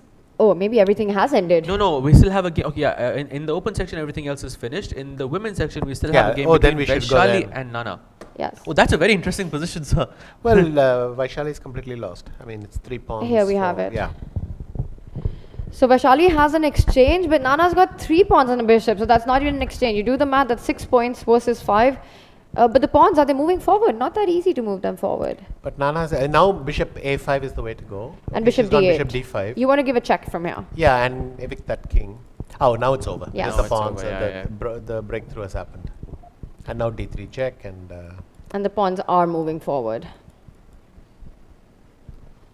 Now f5, just f5. She's just steamrolling, and the f pawn will join in. It does. Bishop e4. Yeah, this is very good. Stops yeah, bishop now some e5 king for b4 now. or something. And just march your way through. So this reminds me of that game from the My Great Predecessors with the 3 pawns on the 7th rank. Yeah, yeah, D2, E2, F2. I mean, I could play bishop That's- c2 here if I wanted. Bishop c2, e2, and then you get these down pawns. So bishop b3 check. King a1 is good. Now I can go bishop e2. Bishop c2. Oh my god, she's messing up. She's messing up. But it's She can play bishop c2 at any point, right, sir? Yeah. oh, whoa, Oh. wait, what? No, No, it's it's still why black's king No, is now too it's close. winning. King It's winning because c1 it's and over, just yeah, d1. Yeah, she's crazy. Oh my gosh. That was frantic at the end, but Nana gets it done and wins against Vaishali. Sahaj, that was the final game of the final round? Yes, and also a big update. Valentina actually lost her match against Lugno. So Lugno takes the sole lead position in the women's section with this with 7 points. Incredible scenes. Okay, we haven't, we missed out on a lot because so much was going on the Vidit board as well. I think first I want to draw your attention to Arjun versus He didn't Pragg, get his pawn back, apparently. which he didn't manage to win the pawn back. If we can just quickly show what happened in this one. We left it last here. So Arjun throws in a couple of moves. Bishop e2, long castle. They swap pawns again. And basically, White didn't get the pawn back. That's all that happened. When you're a pawn up, Yes. these things happen. You just And the break A4 e5. Now Black has the perfect structure as well, and it's just. And he over. just I mean, we can converted go it. into the game, but No, it's probably it's- not relevant. Yes, this is winning already and he converted this one. Sahaj, any other game that we should check into? Maybe we can check Vincent versus SL. That's the only decisive result that happened in the open section. Maybe we can take a quick look at that game. Let's do it. So, yes, and SL got a win in. So this is important for him going into the second day. Yeah. Absolutely. Yes, Anand. So a very symmetrical copycat chess in the opening. So isn't this the same position you were saying bishop takes c6, you should take in... Well, that go- was with queen d2 and b3 and bishop b2, but Right. I Slightly think here it different. won't work so well. But yeah, very similar English ideas. So not allowing white to castle. It's actually not easy for white to castle in these positions. Now he does it. Pushes the knight out. And Anand, just stop me at any point where you think was a turning critical moment. Oh, this looks really nice. E5, okay. Actually, it looks winning for white, so I'm not sure how he managed to b4 take. He sacrificed that. And why is white not winning here? Big advantage. Oh, he went f4. Maybe he got scared with the... He could have gone rook f1, rook c7 as quickly as possible. Maybe didn't want to allow f4, f3. Yes, but why not do this? And yeah, rook c7, you have all the trumps. Instead he went f4. And now this is like a Sveshnikov. You know, some d5 break might happen. Yeah, how did this turn around? Oh, that's... This was a mistake. You can take with the queen thing, but this one simply allowed... Why can't... if I move the bishop, then e4. Yes, and that's... Yeah, that's crushing. Not I mean, it's crushing, an but exchange it's, with these black pawns is, are... Close to it. imagine that you come back to g2. Yes. I play e4, then you put the queen somewhere on d2. Then I go queen d6. d5 is defended, and b6 is going, and it's just horrible for you. Yes. Wow. Just one mistake and suddenly you're up in exchange and you're down the game. So SL did win that one. We've got our standings up, so let's bring that up because this is day one. The players will play against each other with reversed colors tomorrow, so the action continues. These are the standings going into day two. Magnus at the top, but wish it could have been different. Yes, in fact, if Vidit had beaten Magnus, Magnus would be tied with Pragg for 6, and Vidit would be in the second group with 5.5. And Vidit had a golden chance. But Arjun is the only one then to defeat Magnus today. And here we have the, I think still 5 guys very, very close to each other in points. So then there's a drop off and the remaining players are struggling a bit. Yeah, so it's From, a tough from fight. Nodirbek onwards, there's a kind of clear gulf. There's a 1 point gap Right. with him and with it. And thing. But in Blitz, momentum is everything. So we'll see how it goes tomorrow. Maybe they're all warmed up now for Blitz. Yes, and because you mentioned that, I'm going to just, before we go into the women's standing, bring up this position that we did have. Anand, once again, what was the critical moment where perhaps things would have been very different at the standing table that we're looking at? If we can get up our analysis board, please, really quickly. So he came up to here. Yes. And I mean, I also played h5 on autopilot. Yes, it was the move you instantly suggested. But I'm wondering now, was this even stronger? So you have to take it. So is your plan queen g6 check or? Yes, queen g6 check, queen takes h6 check. Then I have to do this. But now I collect this pawn. And how many pawns is that? A lot. 2. Oh, 3 pawns. 3 pawns. But maybe I'll capture I'll b2, make sir? that. 2.5. 2 pawns, yeah. What But if, what? what if I capture knight takes b2, sir? I can first of all still take on c7. But I might just be able to roll my pawns in. But knight takes c7 is good enough, right? So this would have been... sometimes it's best not to look for anything fancy, but just finish it off. But h5 was very tempting because your g6 looks like it's over. Yes. Magnus went knight e5. This looks I suspect rook dominating. g2 was more what it wanted to do. No, there's something even stronger than rook g2. Maybe it's rook f1. So Magnus wants to play queen f3 It next. likes rook f1, yeah. It's funny, queen f3 is the move he desperately wants to avoid doing, but it's the only move he's got. It's that bad, the position. But then after this, suddenly queen f3 happened, but it's still not the end of the world. It's kind It of wanted the worst to- okay, version, right? It Because you wants to can't take take. like this and probably just pin the thing and say that is winning. I mean, there were many ways out for Vidit, and When did he lose the advantage? At what moment? here he went rook g2, and first this one started to go. Now he has to just make a quiet move, rook d1, and do nothing. Which is a tough move to make. Always. Yeah? At And 6 then he went rook seconds. e1, tried to force it, and queen d5. His problem is that after queen takes e5, rook f1 check works. Oh, yes. So suddenly knight f4, queen f3, and then there isn't a forced win anymore. And I mean, he this- could have played rook g6 and Well, gone on for a bit. It's not much after rook d8, but Right. something. Magnus has his own counterplay then with the 2 rooks. Yeah. Wow, that was a big save for Magnus and Vidit. You could see it in him because you don't get these chances against Magnus often. That is true. That is true. And I'm sure Vidit is not happy with himself at this very moment. Maybe we can have the women standing up as well. Let's do it. Dhanya. Let's take a look at our women's standing. There's a whole big day of Blitz coming up tomorrow as well for the players.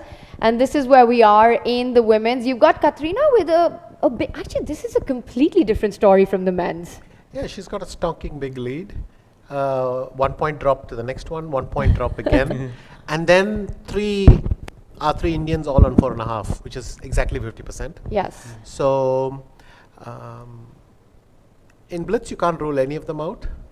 And in fact, if you go even further, they're only half point behind the next two, Harika and Alexandra. But, okay, 3 people clearly dominating this tournament.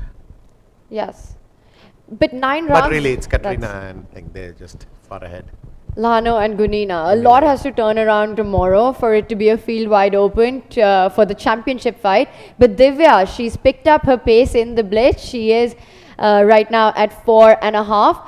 A lot to play for. And Anand, just before we wrap up, 9 games of Blitz today would have been sort of the big takeaways for our audience going into that next day tomorrow. What should we be watching out for? Look, Blitz, there's always the feeling of losing control. But I think you can figure the people who have done well on average have had far more good moments than bad. They didn't spoil too much. Even in some unexpected cases, they took some totally undeserved victory, which is great opportunism, and so on. Things can be corrected, as you can see. Everyone has the chance to come back in Blitz. So we'll see what happens tomorrow. Exciting day inside. What about you? What was your biggest highlight from today? Arjun defeating Magnus definitely for me because Magnus losing is a rare sight in itself. Yes. So yeah, and also Vidit's game against Magnus was also pretty, I think, sad, but I would say bittersweet at the same time. Magnus is such a favorite wherever he plays, and it's just to mix things up. At least now we know we're going to have a big fight, but he's still at the top of the leaderboard, as he very often, almost always is. But it is going to be a big day of Blitz coming up. 9 rounds the players will play against each other one more time with colors reversed. We will be back, and Vishy, you'll be back with us? Yes, I'll be back tomorrow. We look forward to that. We will see you then.